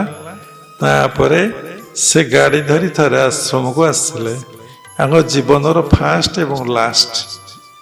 ଆଉ ସେ ଗାଡ଼ି ଏପର୍ଯ୍ୟନ୍ତ ଆସିପାରିଲା ନାହିଁ ଆଶ୍ରମକୁ। ସେବେଠାରୁ 4 ବର୍ଷ ସେମାନେ ଆଶ୍ରମ ଆସିବା ବନ୍ଦ ହେଇଗଲା। ନା ପୁଅ, ନା ସ୍ୱାମୀ, ନା ସ୍ତ୍ରୀ କେହି ଆସିପାରିଲେ ନାହିଁ। ଏବଂ କ'ଣ କଲେ ନା, ତାପରେ ସେଇ ବ୍ୟକ୍ତି ଯିଏ ଏତିକ ପ୍ଲାନ୍ ଯୋଜନା କରିଥିଲେ, ଗଲେ ସେ ବାବାଜୀ ମାଗିଲେ ପଇସା ନେଇଯିବ ଆମର, ତାଙ୍କର ବ୍ରେନ୍ କ୍ୟାନ୍ସର ଟ୍ୟୁମରରେ ଡେଥ୍ ହେଇଗଲା। ଏପର୍ଯ୍ୟନ୍ତ ସେମାନେ ଆଉ ଆଶ୍ରମକୁ ଆସିପାରିନାହାନ୍ତି। ତେଣୁ ଏଠି ଦେଲେ ନାହିଁ ବୋଲି ଯେ ଡେଥ୍ ହେଇଗଲା, ଦେଲେ ନାହିଁ ବୋଲି ଯେ ତାଙ୍କର ଟ୍ୟୁମର ହେଲା, ଏ କଥା ମୁଁ କହୁନାହିଁ। ଆପଣ ଦେଖନ୍ତୁ କର୍ମର ଫଳଟା କେମିତି ଭୋଗ ହୁଏ। ଯଦି ଜୀବନ ରଥରେ ସେ ଗୁରୁଙ୍କୁ ସାରଥି କରିଥାନ୍ତେ, ସବୁ କଥା ପଚାରି କରୁଥିଲେ, ଆନନ୍ଦରେ ଚାଲିଥିଲା। ଯଦି ଏ କଥାଟି ପଚାରିଥାନ୍ତେ ଏବଂ ଯଦି ସେ ମନ୍ଦିର ପାଇଁ, ଜଗନ୍ନାଥ ମନ୍ଦିର ପାଇଁ ପଇସା ଦେଇଥାନ୍ତେ କିଛି, ତାହେଲେ ପ୍ରଭୁଙ୍କ ଆଶୀର୍ବାଦରେ ଏ ବ୍ରେନ୍ ଟ୍ୟୁମର କାହିଁକି ହେଇଥାନ୍ତା? ଆମ ବିଚାର। କାରଣ ଭଗବତ ଗୀତାର 2ୟ ଅଧ୍ୟାୟରେ ଲେଖା ଅଛି, ସ୍ୱଳ୍ପମପସ୍ୟ ଧର୍ମସ ତାୟତେ ମହତ ଭୟାତ୍। ସାମାନ୍ୟ ଟିକେ ଧର୍ମ ବ୍ୟକ୍ତିକୁ ମହତ ଭୟରୁ ରକ୍ଷା କରେ। ଦାନେ ସକଳ ପାପ ହରି, ନାବ ଯେସନେ ସିନ୍ଧୁ ତରି। ତେଣୁ ଏ କଥା କହିବାର ଉଦ୍ଦେଶ୍ୟ ନବବର୍ଷରେ, ତେଣୁ ଆମେ ଏଇ ନୂଆ ବର୍ଷରେ ନିଜ ଜୀବନରେ ଆମେ ଯେଉଁ ଯାତ୍ରା କରୁଛେ, ଜୀବନ ଯାତ୍ରାରେ, ସେ ଯାତ୍ରାରେ ଗୁରୁଙ୍କୁ ପଥ ପ୍ରଦର୍ଶକ ଭାବରେ, ମାର୍ଗଦର୍ଶକ ଭାବରେ ଆମେ ଗ୍ରହଣ କରିବା। ଗୁରୁଙ୍କୁ ଆଗରେ ରଖିବା, ଆମେ ପଛରେ ରହିବା। ରଥରେ ଭଗବାନ ଆଗରେ ବସିଥିଲେ ନା, ଅର୍ଜୁନ ପଛରେ ବସିଥିଲା ଏବଂ ଯାହା ଯାହା ନିର୍ଦ୍ଦେଶ ଦେଉଥିଲା ଅର୍ଜୁନ ତାହା କରୁଥିଲା। ଅର୍ଜୁନ ନିଜ ମନକୁ କିଛି କରୁ ନଥିଲା। ଯେତେବେଳେ ଗୁରୁ ଆମକୁ ଯାହା ନିର୍ଦ୍ଦେଶ ଦେବେ, ଆମେ ଯଦି ତାକୁ ଏ ଜୀବନରେ ପାଳନ କରିଯିବା। ତେଣୁ ଆମେ ଏଇ ଜୀବନ ଯୁଦ୍ଧରେ କ'ଣ ହବା ନା ଜୟଯୁକ୍ତ ହବା। ଆମର ଅଜ୍ଞାନ ଚାଲିଯିବ, ଆମ ଭିତରେ ଜ୍ଞାନ ପ୍ରକାଶିତ ହବ। ମୋ ଘରେ ଜ୍ଞାନ ଦୀପ ଜାଳି ଅଜ୍ଞାନ ଖଣ୍ଡ ବନମାଳି। ମୋ ଘରେ ଜ୍ଞାନ ଦୀପ ଜାଳି ଦିଅ। ତେଣୁ ଆମେ କ'ଣ କରୁଛେ? ନାମକୁ ମାତ୍ର ଗୁରୁ ଗ୍ରହଣ କରି ଗୁରୁଙ୍କୁ ଜୀବନରେ ପଥପ୍ରଦର୍ଶକ ଭାବରେ ମାର୍ଗଦର୍ଶକ ଭାବରେ ଗ୍ରହଣ ନ କରି ନିଜର ଅହଙ୍କାର ଅଜ୍ଞାନତା ଭିତରେ ଜୀବନ ନିର୍ବାହ କରିବାରୁ କୌରବମାନଙ୍କର ଯୋଉ ଅବସ୍ଥା ଆମମାନଙ୍କର ସେଇ ଅବସ୍ଥା। ଏମିତି ଅନେକ କଥା ଏଇ ଆଶ୍ରମରେ ଅଛି, ଅନେକ କଥା। ସେମାନେ ସମସ୍ତେ ସତ୍ସଙ୍ଗ ଶୁଣୁଛନ୍ତି, ସେମାନେ ପ୍ରକୃତ ସତ୍ୟଟାକୁ ବୁଝିପାରିବେ ନାହିଁ ଏବଂ ସେମାନେ କଥାଟାକୁ ଗୋଟେ ଖରାପ ଦୃଷ୍ଟିରେ ନେବେ ଏବଂ ଗ୍ରହଣ କରିବେ। ଅନେକ କଥା ରହିଛି। ତେଣୁ ମନେ ରଖନ୍ତୁ, ନବବର୍ଷ ଆପଣ ପାଇଁ ଶୁଭ ବର୍ଷ ହଉ ଏବଂ ନୂଆ ଜୀବନ ନେଇ ଜୀବନ ନିର୍ବାହ କରନ୍ତୁ ଏବଂ ଏଇ ଜୀବନରେ ଗୁରୁଙ୍କୁ ପଥପ୍ରଦର୍ଶକ ମାର୍ଗଦର୍ଶକ ଭାବରେ ଗ୍ରହଣ କରନ୍ତୁ। ଗୁରୁଦେବ ଯେଉଁ ଉପଦେଶ ଦେବେ ସେଇ ଉପଦେଶକୁ 100% ପାଳନ କରନ୍ତୁ ଏବଂ ଆପଣ ଭିତରେ କୌରବଙ୍କର ବିନାଶ ହଉ। ଆପଣ ଦେଖିବେ ଆଜ୍ଞା ଚକ୍ର ଠାରୁ ତଳକୁ ସବୁ କୌରବ ଗଣ, ଆଜ୍ଞା ଚକ୍ରଠାରୁ ଉପରକୁ ପାଣ୍ଡବ ଗଣ। କାରଣ ଏଇଟା ସମସ୍ତେ କାମ କରୁଛନ୍ତି। ଆଖି କାମ କରୁଛି, କାନ କାମ କରୁଛି, ଚର୍ମ କାମ କରୁଛି, ପାଟି କାମ କରୁଛି, ଜୁଆ କାମ କରୁଛି, ନାକ କାମ କରୁଛି, ହାତ କାମ କରୁଛି, ପାଦ କାମ କରୁଛି, ମଳଦ୍ୱାର କାମ କରୁଛି, ଯୌନେନ୍ଦ୍ରିୟ କାମ କରୁଛି। ସମସ୍ତେ କାମରେ ବ୍ୟସ୍ତ ରହିଛନ୍ତି ସବୁ ସମୟରେ। ତେଣୁ ଆମ ଭିତରେ କେମିତି ଆତ୍ମଜ୍ଞାନ ଆସୁ ଆଉ ଆମେ ଈଶ୍ୱରଙ୍କୁ ଆଗରେ ରଖି ଆମେ ବାଟ ଚାଲିବା। ସେ ଆମକୁ ଯୋଉ ଉପଦେଶ ଦେବେ, ଯୋଉ ନିର୍ଦ୍ଦେଶ ଦେବେ, ଆମେ ତାକୁ ଅକ୍ଷର ଅକ୍ଷରେ ଯଦି ପାଳନ କରିବା ତାହେଲେ ଆମେ ଏ ଜୀବନ ଯୁଦ୍ଧରେ ଜୟଯୁକ୍ତ ହେବା, ଶାନ୍ତି, ଆନନ୍ଦ, ଜ୍ଞାନ, ଭକ୍ତି, ପ୍ରେମର ଅଧିକାରୀ ହେବା। ଏ ଜୀବନର ମୂଲ୍ୟକୁ ଆମେ ବୁଝିପାରିବା। ନବବର୍ଷ ଅର୍ଥ ନୁହେଁ ଭଲ କି ଭୋଜି ଭାତ କରିବା, ଖାଇବା ପିଇବା, ଭଲ କି ବୁଲିବା, ନିଶା ଖାଇବା, ନନଭେଜ ଖାଇବା ଏବଂ ଠାକୁର ମନ୍ଦିର ଆସିକି ଏଣେ ଭୋଜି ଭାତ କରିବା। ଖାଲି ଗୋଟେ ପ୍ରହସନ। ସମସ୍ତେ ଉପରେ ଭାସୁଛନ୍ତି, ଭିତରକୁ କେହି ପ୍ରବେଶ କରି ଦେଖୁନାହାନ୍ତି। ଭିତରେ କେତେ ଶାନ୍ତି ଅଛି, କେତେ ଜ୍ଞାନ ଅଛି, କେତେ ଭକ୍ତି ଅଛି, କେତେ ଆନନ୍ଦ ଅଛି, କେତେ ପ୍ରେମ ନିଜ ଭିତରେ ଅଛି। ତେଣୁ ଆମେ ତ ନିଜକୁ ଭଲ ପାଇ ଶିଖିନେ, ନିଜକୁ ଭଲ କି ଜାଣିନେ, ନିଜକୁ ଭଲ କି ଅନୁଭବ କରିନେ।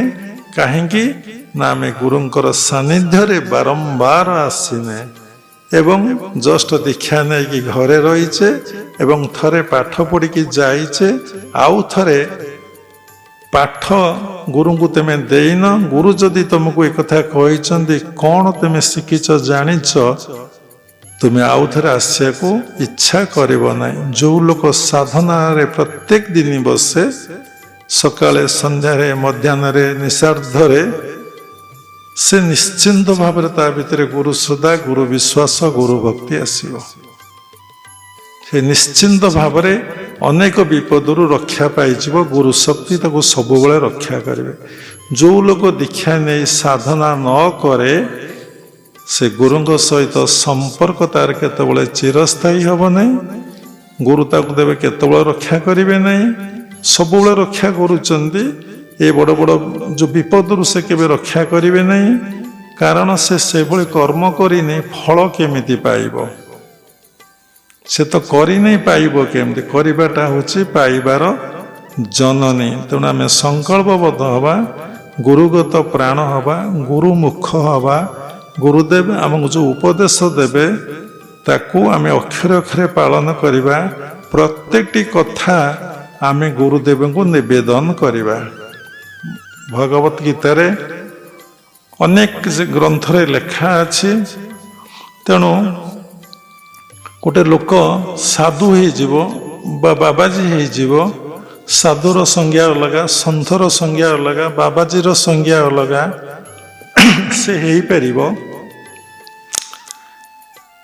ରୂପର ପରିବର୍ତ୍ତନ କରିଦେଇ ପାରିବ, ସ୍ଥୂଳ ଶରୀରର ପରିବର୍ତ୍ତନ କରିଦେଇ ପାରିବ, କିନ୍ତୁ ସୂକ୍ଷ୍ମ ଶରୀରର ପରିବର୍ତ୍ତନ କରିପାରିବନି, କାରଣ ଶରୀର ପରିବର୍ତ୍ତନ କରିଦେଇ ପାରିବନି।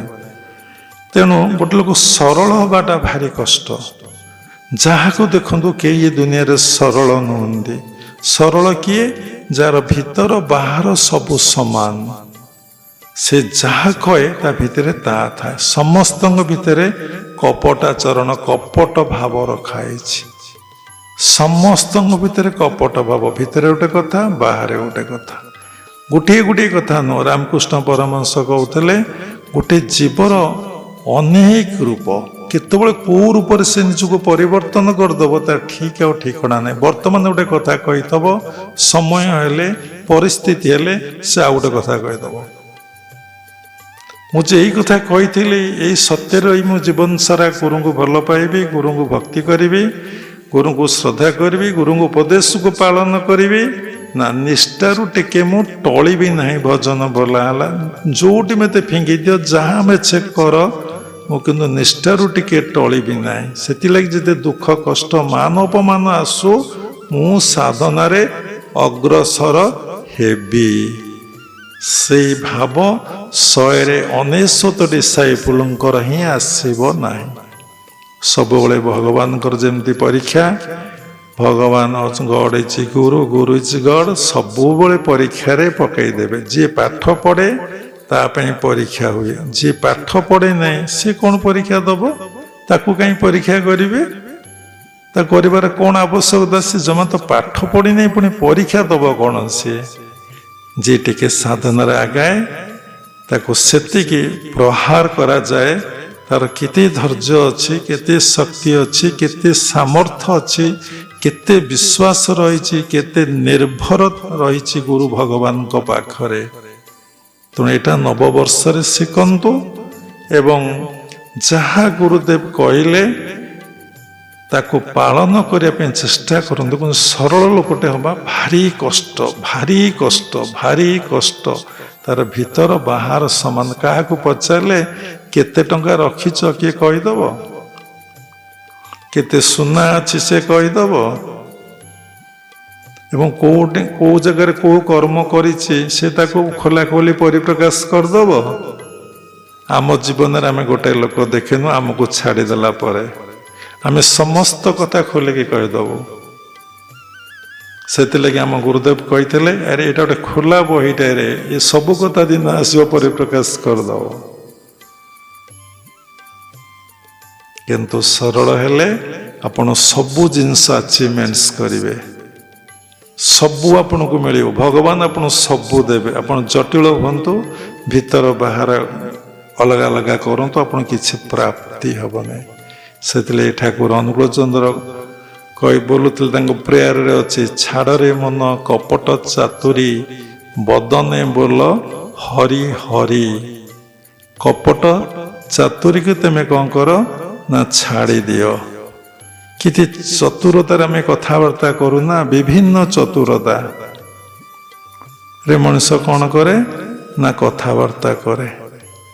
ଗୋଟେ କଥା ଜାଣିଥବ, ଆଉ ଗୋଟେ କଥା ସେ ଏକ୍ସପ୍ରେସ କରୁଥିବ, ବ୍ୟକ୍ତ କରୁଥିବ, କହୁଥିବ। କେତେ ବଡ଼ ଆଶ୍ଚର୍ଯ୍ୟ କଥା। ସମସ୍ତେ ଯେ ସେଇ ଭଗବାନ, ଆମର ବୋଧ ହୁଏ ସମସ୍ତେ ଯେ ଆତ୍ମା, ସମସ୍ତେ ସେ ଈଶ୍ୱର। ମୁଁ ଈଶ୍ୱରଙ୍କ ସହିତ ଏଇ ଖେଳ ଖେଳୁଛି, ମୁଁ ଈଶ୍ୱରଙ୍କ ସହିତ ଏହିପରି ବ୍ୟବହାର କରୁଛି, ମୁଁ ଈଶ୍ୱରଙ୍କ ସହିତ ଏଇଭଳି ଛଳନା କରୁଛି, କପଟତା କରୁଛି, ହେଲେ ମୁଁ କେତେ ବଡ଼ ଡେଞ୍ଜର। ମୋ ପ୍ରଭୁଙ୍କୁ ମୁଁ କେମିତି ଦେଖୁଛି? ଯଦି ମୋ ପ୍ରଭୁଙ୍କୁ ମୁଁ ଏମିତି ଦେଖୁଛି, ତାହେଲେ ମୋ ପ୍ରଭୁ ମୋତେ କେମିତି ଦେଖିବେ? ମୁଁ ଯେମିତି ଦେଖିଥିବି ସେ ମୋତେ ସେମିତି ଦେଖିବେ ନା। ଏଇ ବୋଧଟା ନବବର୍ଷରେ ରଖନ୍ତୁ। ସମସ୍ତେ ଭଗବାନ, everything is God, everyone is God. ଜଡ଼ଠାରୁ ଚେତନ ପର୍ଯ୍ୟନ୍ତ ସମସ୍ତେ ଭଗବାନ, ଆଉ ସମସ୍ତେ ଏ ଜଗତର ମଙ୍ଗଳ ପାଇଁ ସୃଷ୍ଟି ହେଇଛନ୍ତି। ସମସ୍ତେ ଏ ଜଗତର ମଙ୍ଗଳ ପାଇଁ ସୃଷ୍ଟି ହେଇଛନ୍ତି। କିନ୍ତୁ ଏ ମଣିଷ ଏତେ ବଡ଼ ସ୍ୱାର୍ଥପର, ଏତେ ବଡ଼ କପଟାଚରଣ, ଏତେ ବଡ଼ ମାୟା, ଏତେ ଜଟିଳତା ଭିତରେ ତା ମନ ହୃଦୟକୁ ପରିପୂର୍ଣ୍ଣ କରି ରଖିଛି। ସେଥିଲାଗି ସୃଷ୍ଟିରେ ଯେତେ ପ୍ରାଣୀ ଅଛନ୍ତି ସର୍ବାଧିକ ଅସହାୟ ପ୍ରାଣୀ ହେଉଛି ମନୁଷ୍ୟ। ସବୁଯାକ ଦୁଃଖ, ଯନ୍ତ୍ରଣା, କଷ୍ଟ ସିଏ ହିଁ କେବଳ ଭୋଗୁଛି, ଆଉ କେହି ଭୋଗୁନାହାନ୍ତି। ସେମାନେ ଅନେକ ସୁବିଧା ସୁଯୋଗ ବି ଭୋଗୁଛି। ଯେଉଁମାନେ ସେହି ବୋଧରେ ଆତ୍ମବୋଧରେ ଅବସ୍ଥାରେ ଅଛନ୍ତି, ସଦା ଆନନ୍ଦ, ସଦା ପ୍ରେମରେ ତାଙ୍କ ଜୀବନଟାକୁ ନିର୍ବାହ କରୁଛନ୍ତି। ଯୁକ୍ତେଶ୍ୱର ଗିରି କହିଥିଲେ, ମଣିଷ ଜାଣିବା ଭାରି କଷ୍ଟ। କାହିଁକି ନା ତା ଅବଚେତନ ମନରେ, ସବକନସିୟସନେସ୍ ମାଇଣ୍ଡରେ କେଉଁ ଜନ୍ମାନ୍ତର କଥା ରହିଗଲା। ଭୀଷ୍ମ ପଚାରୁଛି, ପ୍ରଭୁ ତାକୁ ବି ଦେଇଛନ୍ତି ଦିବ୍ୟ ଦୃଷ୍ଟି, ଦେଖ 100 ବର୍ଷ ପୂର୍ବେ ଘଟଣା ଏବେ ପ୍ରାପ୍ତି ହେଇଛି। କାହାକୁ କେତେବେଳେ କେଉଁ ଘଟଣା ପ୍ରାପ୍ତି ହେଇଯିବ, କାହା ଅବଚେତନ ମନରେ କ'ଣ ଅଛି ତାର ଠିକ୍ ଆଉ ଠିକଣା ନାହିଁ। ଗୋଟେ ଲୋକକୁ ଦେଖିଲେ ଆପଣ ଭିତରେ ଭାବ ହେଉଛି, ଗୋଟେ ଲୋକ ଦେଖିଲେ ଆପଣ ଭିତରେ ଭାବ ହେଉନି। ଏଟା ସ୍ଥୂଳ ଜଗତ କଥା। ଯେଉଁମାନେ ବ୍ରହ୍ମଦର୍ଶୀ, ତତ୍ତ୍ୱଦର୍ଶୀ, ତାଙ୍କର ସବୁବେଳେ ଭାବ ଗୋଟିଏ, ଯାହାକୁ ଦେଖିବେ ସେ ଭଗବାନ। କାହାକୁ ଦେଖିଲେ ଆପଣ ଅନେକ ଜିନିଷ ଦେଇ ଦେଉଛନ୍ତି, କାହାକୁ ଦେଖିଲେ ଗୋଟିଏ ଜିନିଷ ଦେବାକୁ ଇଚ୍ଛା ହେଉନି। କିଏ ଆପଣଙ୍କୁ ଶାନ୍ତି ଏବଂ ଆନନ୍ଦ ଦେଉଛି, କିଏ ଆପଣଙ୍କୁ ଦୁଃଖ, ଯନ୍ତ୍ରଣା, କଷ୍ଟ ଦେଉଛି। ଯେ ଦୁଃଖ, ଯନ୍ତ୍ରଣା, କଷ୍ଟ ଦେଉଛି ଆପଣଠାରୁ କିଛି ଜିନିଷ ନେଇଯାଇଛି, ବହୁତ ଭଲ। କ'ଣ ହେଇଛି ନା ଆପଣଙ୍କର ସଂସ୍କାର, ଆପଣଙ୍କର ପ୍ରାରବ୍ଧ ସେଇଠି ଖଣ୍ଡନ ହେଇଯାଇଛି। ସେଇଠି ଆପଣଙ୍କର ସଂସ୍କାର, ଆପଣଙ୍କର ପ୍ରାରବ୍ଧକୁ ସେ ଖଣ୍ଡନ କରିଦେଇଛି, ସେ ନେଇଯାଇଛି। କେତେ ବଡ଼ ସେ ଆପଣ ପାଇଁ ମଙ୍ଗଳମୟ, କଲ୍ୟାଣମୟ, ଆନନ୍ଦମୟ। ଭାବିବାର ଅଛି ଏସବୁ ଜ୍ଞାନ ନବବର୍ଷରେ ଶିକ୍ଷା ଲାଭ କରନ୍ତୁ। ଏ ଜୀବନଟା ଏକ ଗ୍ରନ୍ଥ, ତାକୁ ପାଠ କରନ୍ତୁ। ଶଯ୍ୟା ତ୍ୟାଗରୁ ଶଯ୍ୟାକୁ ଯିବା ପର୍ଯ୍ୟନ୍ତ ଆଜି ଜୀବନଟା କିଭଳି କଟିଲା, କିଭଳି କଟିବା କଥା, ଭଗବତ ଚେତନାରେ କଟିବା ନା ଜୀବ ଚେତନାରେ କଟିଲା, ଅହଙ୍କାର ଅଜ୍ଞାନତାରେ କଟିଲା ନା ଆତ୍ମଜ୍ଞାନରେ ଜୀବନଟା କଟିଲା। ପ୍ରତ୍ୟେକ ଦିନ ଗୋଟିଏ ପେଜ ପଢ଼ନ୍ତୁ ଏବଂ ଯାହା ଶିଖିଲେ ତାକୁ ଜୀବନରେ କାର୍ଯ୍ୟକାରୀ କରିବା ପାଇଁ ଚେଷ୍ଟା କରନ୍ତୁ। ଦେଖିବେ ଜୀବନ ପ୍ରତ୍ୟେକଟି ମୁହୂର୍ତ୍ତରେ ବଦଳିଯିବ, ବଦଳିଯିବ, ବଦଳିଯିବ, ବଦଳିଯିବ। ରୂପାନ୍ତରିତ କ୍ରିୟା ପ୍ରତ୍ୟେକଟି ମୁହୂର୍ତ୍ତରେ ଦ୍ରୁତ ଗତିରେ ଆଗେଇ ଚାଲିବ। ଆମେ ସବୁ କ୍ଷେତ୍ରରେ ଚାହୁଁଛେ ପ୍ରତି କାମଟାକୁ କେମିତି ଗୋଟେ ସ୍ପିଡଲି କରିବା। ଆଜି ଯାଉଛେ ବଜାର, କେମିତି ଜୋରରେ ଯିବା। ଲାଇନରେ ଛିଡ଼ା ହେଇଛେ, ଲାଇନରେ ଛିଡ଼ା ମାନେ କେମିତି ଟିକେଟଟା ଶୀଘ୍ର ମିଳିଯାଉ। କ୍ୟୁରେ ଛିଡ଼ା ହେଇଛି, ଚଟକିନି କିନ୍ତୁ ପ୍ରସାଦଟା ନେଇ ଖାଇଦେବା। ସବୁ କ୍ଷେତ୍ରରେ ଲୋକ ଦେଖନ୍ତୁ ଏବେ ଚଳଚଞ୍ଚଳ, ଭାରି ଅସ୍ଥିର, ଭାରି ବ୍ୟସ୍ତ, ଭାରି ବିବ୍ରତ। ଯାହାକୁ ଦେଖନ୍ତୁ ତାକୁ ସମୟ ନାହିଁ। ନା, ସମୟ ଅଛି। ତା ମନର ଚଞ୍ଚଳତା, ତା ମନର ଅସ୍ଥିରତା। କିନ୍ତୁ ଧର୍ମ ଜଗତରେ ପୁରା ତ ମାନ୍ଦା। ଟିକେ ହରେ କୃଷ୍ଣ କହିଲୁ, ଥରେ କହିକି ବସିଯିବ। ଟିକେ ଧ୍ୟାନ କଲୁ, 5 ମିନିଟ୍ କରିକି ଶୋଇପଡ଼ିବ। ଟିକେ ଗୀତା ପଢ଼ିଲୁ, ପେଜ ପଢ଼ିକି ଅଟକେଇ ଦେବ। ସେ କ୍ଷେତ୍ରରେ ଚଳଚଞ୍ଚଳ ନାହିଁ। ମୁଁ କେମିତି ଆଗକୁ ଯିବି, ମୁଁ କେମିତି ଆଗକୁ ଯିବି, ମୁଁ କେମିତି ଆଗକୁ ଯିବି, ମୁଁ କେମିତି ଆଗକୁ ଯିବି ଏବଂ ପ୍ରତ୍ୟେକଟି ମୁହୂର୍ତ୍ତରେ ନିଜକୁ ନୂଆ କରି ଗଢ଼ି ତୋଳିବି। ନୂଆ ଆନନ୍ଦ, ନୂଆ ଅନୁଭବ ମୁଁ ନେବି। ଆରେ ଯାହା ଥିଲ ତା ଅଛ, ନୂଆ ପୁଣି କେଉଁଠୁ ଆଇଲା? ନୂଆଟେ କଲେ ନୂଆ ଅନୁଭବଟେ ହେବ ନା। ଆଉ ଯଦି ନୂଆଟେ ନ କରିବ ନୂଆ ଅନୁଭବଟେ କେଉଁଠୁ ଆସିବ? ତମ ପାଇଁ ନବବର୍ଷ କ'ଣ? ତେମିତି ସେଇ ପୁରୁଣା କାମ କଲ, ପୁଣି ତମ ପୁରୁଣା ଅନୁଭବ, ନୂଆ ଅନୁଭବ କେଉଁଠି ଆସିଲା? ମାଂସ ତରକାରୀ କ'ଣ ନୂଆ ବର୍ଷରେ ଖାଇଲ, ତା 5 ଦିନ ପୂର୍ବରୁ ମାଂସ ତରକାରୀ ଖାଇନ କି ସେଇ ଟାଇପ୍ର ରୋଷେଇ କରିକି? ସେ ଅନୁଭବଟା କ'ଣ ତମ ଭିତରେ ନାହିଁ କି? ତୁମେ ବୁଲି ଯାଇଥିଲ, ଆଉ କୁଆଡ଼େ ବୁଲି ଯାଇ ଦେଖିନ କି ସେ ଅନୁଭବଟା ତମ ଭିତରେ ନାହିଁ କି? ତେଣୁ ମନଟାକୁ ନୂଆ କର। ସୂକ୍ଷ୍ମ ଶରୀରଟାର ଯେଉଁ ସଂସ୍କାର ଅଛି କେମିତି କ୍ଷୟ ହଉ, କାରଣ ଶରୀରର ସଂସ୍କାରଟା କେମିତି କ୍ଷୟ ହଉ, ଆମେ କେମିତି ଯାଇ ମହାକାରଣରେ ପହଞ୍ଚିବା। ସେଇ ଭଗବାନଙ୍କ ପାଖରେ ପହଞ୍ଚିଗଲେ, ତାଙ୍କ ସହିତ ମିଳନ ଏକକାର ହେଇଗଲେ, ସେଇଟା ହେବ ଆମ ପାଇଁ ନବବର୍ଷ। ନୀରବରେ ସାକ୍ଷୀ ଭାବରେ ଜୀବନଟାକୁ ଦେଖିବେ, ଉଦାସୀନ ଭାବ, ଚୁପଚାପ ରହିବେ, ସାଧନା କରୁଥିବେ, ପେଟ ଚାଖଣ୍ଡ ପାଇଁ କର୍ମ କରିବେ, କୋଉଥିରେ ଇନଭଲ୍ଭ ହେବେ ନାହିଁ। ଏ ଦୁନିଆରେ କେହି କାହାକୁ ଭଲ ପାଆନ୍ତି ନାହିଁ। ଯୋଉ ଭଲ ପାଇବା ମୂଳରେ ଅଛି ସ୍ୱାର୍ଥ ଆଉ ଅଭିମାନ। ଆଜି ସମାଜରେ ଯୋଉ ଗଣ୍ଡଗୋଳ ବିଶୃଙ୍ଖଳା ହଉଛି ତା ମୂଳରେ ଦୁଇଟି କାରଣ, ଗୋଟେ ଭୁଲ ବୁଝାମଣା, ଆଉ ଗୋଟେ ହଉଛି କଣ, ଅଭିମାନ। ଭୁଲ ବୁଝାମଣା। ଗୋଟେ ସୁନ୍ଦର କଥା ଗୁରୁଦେବ କହୁଥିଲେ, ଜଣେ ସଂକ୍ଷେପରେ କହିଦଉଛି, ତିନି ଜଣ ସାଧୁ ଥିଲେ, ଏକଦମ ସଂକ୍ଷେପରେ। ଜଣେ ଧନୀ, ଜଣେ ସିଦ୍ଧ, ଜଣେ ଭୁଲ ବୁଝାମଣା। ମାନେ ବୁଝାମଣାର ଲୋକ ଥିଲେ, ଭଲ ବୁଝାମଣା ତାଙ୍କ ପାଖରେ ଥିଲା। ଜଣେ ସିଦ୍ଧ ଥିଲେ, ଜଣେ ଧନୀ ଥିଲେ। ବାପ ମା ଝିଅ ଥିଲେ। ବାପା କହିଲା ଆମେ ଧନୀ ଲୋକକୁ ଡାକିବା, ଧନୀ ସାଧୁଙ୍କୁ ଡାକିବା। ସ୍ତ୍ରୀ କହିଲେ ହଁ ଡାକିବା। ନାଇଁ ନାଇଁ, ଆମେ ଧନୀ ସାଧୁ ଡାକିବାନି, ଆମେ ସିଦ୍ଧ ସାଧୁକୁ ଡାକିବା, ଯିଏ ଗଲେ ସବୁ ସିଦ୍ଧି ଲାଭ ହେଇଯିବ। ଆଉ ଜଣେ ଝିଅ ଥିଲା, ବାପା କହିଲା ଧନୀ, ମା କହିଲା ସିଦ୍ଧ ସାଧୁ। ଝିଅ କହିଲା ନା ନା, ଆମର ଧନୀ ସାଧୁ ଦରକାର ନାହିଁ, ଆମର ସିଦ୍ଧ ସାଧୁ ଦରକାର ନାହିଁ, ଯାହା ପାଖରେ ଠିକ ବୁଝାମଣା ଅଛି, ଭଲ ବୁଝାମଣା ଅଛି, ସେ ଆମର ଦରକାର। ସେ କହିଲେ କାହିଁକି? ନା ଦେଖନ୍ତୁ ବାପା, ଯଦି ଧନ ଆସିବ, ଠିକ ବୁଝାମଣା ନଥିବ, ଏ ଧନ କୋଉ ବାଟରେ ଏକ୍ସପେଣ୍ଡିଚର ହେଇଯିବ ତାର କିଛି ଠିକ ଠିକଣା ରହିବନି। ସିଦ୍ଧି, ଯେ ସିଦ୍ଧି ଲାଭ କରୁଛି, ଆମକୁ ଗୋଟେ କଣ କହିଯିବେ ତମର ଏଇଟା ହେଇଯାଉ, ଆମର ସେଇଟା ହେଇଗଲା। ଆମର ଯଦି ଠିକ ଭାବରେ ଅଣ୍ଡରଷ୍ଟାଣ୍ଡିଂ ନଥିବ, ଆମେ ଠିକ ଭାବରେ ବୁଝିପାରି ନଥିବା, ସେ ସିଦ୍ଧିଟା ବି ଆମର କୁଆଡେ, ଯୋଉ ଜିନିଷଟା ପ୍ରାପ୍ତ ହେଇଥିବ ଆମର ସେଇଟା ବି କୁଆଡେ ପଳେଇଯିବ। ତେଣୁ ଯାହା ଯିଏ ଭଲ ସାଧୁ, ଯାହା ପାଇଁ ଠିକ ବୁଝାମଣା, ଉତ୍ତମ ବୁଝାମଣା ଅଛି, ଭଲ ବୁଝାମଣା ଅଛି, ସେଇ ଆମର ଦରକାର। ଯାହା ପାଖରେ ଭଲ ବୁଝାମଣା ଅଛି ତା ପାଖରେ ଧନ ମିଳିବ, ତା ପାଖରେ ସିଦ୍ଧି ମଧ୍ୟ ପ୍ରାପ୍ତି ହବ। ତାଙ୍କୁ ଆମେ ନିମନ୍ତ୍ରଣ କରିବା। ତେଣୁ ବର୍ତ୍ତମାନ ଏଇ ନବବର୍ଷରେ ସଂକଳ୍ପବଦ୍ଧ ହୁଅନ୍ତୁ, ମୋର ଅଣ୍ଡରଷ୍ଟାଣ୍ଡିଂ କେମିତି ଗୁଡ୍ ଅଣ୍ଡରଷ୍ଟାଣ୍ଡିଂ ହଉ, ଠିକ ବୁଝାମଣା। ଠିକ ବୁଝାମଣାଟା ମୁଁ କୋଉଠୁ ପାଇବି? ନା ଗୁରୁଙ୍କ ପାଖରୁ ପାଇବି, ଗୀତା ଭାଗବତରୁ ପାଇବି। କେମିତି? ମୁଁ ସବୁବେଳେ ମୋ ଜୀବନ ଯୁଦ୍ଧରେ ଭଗବାନଙ୍କୁ ବା ଗୁରୁଙ୍କୁ ମୁଁ ଗ୍ରହଣ କରି ତାଙ୍କ ଉପଦେଶ ଅନୁଯାୟୀ ମୋ ଜୀବନ ନିର୍ବାହ କରିବି, ପାଳନ କରିବି। ଗୋଟେ ଛୋଟିଆ କଥା ଏବଂ ବଡ଼ କଥା। ଗୁରୁଦେବ ଜଣକୁ କହିଲେ ତୁମେ ଚାକିରି ଛାଡ଼ିଦିଅ। ସେ କହିଲେ ଆଜ୍ଞା। କ'ଣ କରିବି? ନା ମୁଁ ଯାହା କହୁଛି ଆପଣ ତାହା କରନ୍ତୁ। ସଂକ୍ଷେପରେ କହିବୁ, ସେ ସେୟା କଲେ। ସେ ବି ବିଶ୍ୱ ପୂଜିତ। ମନ୍ତ୍ର ମୂଳଂ ଗୁରୁର ବାକ୍ୟ।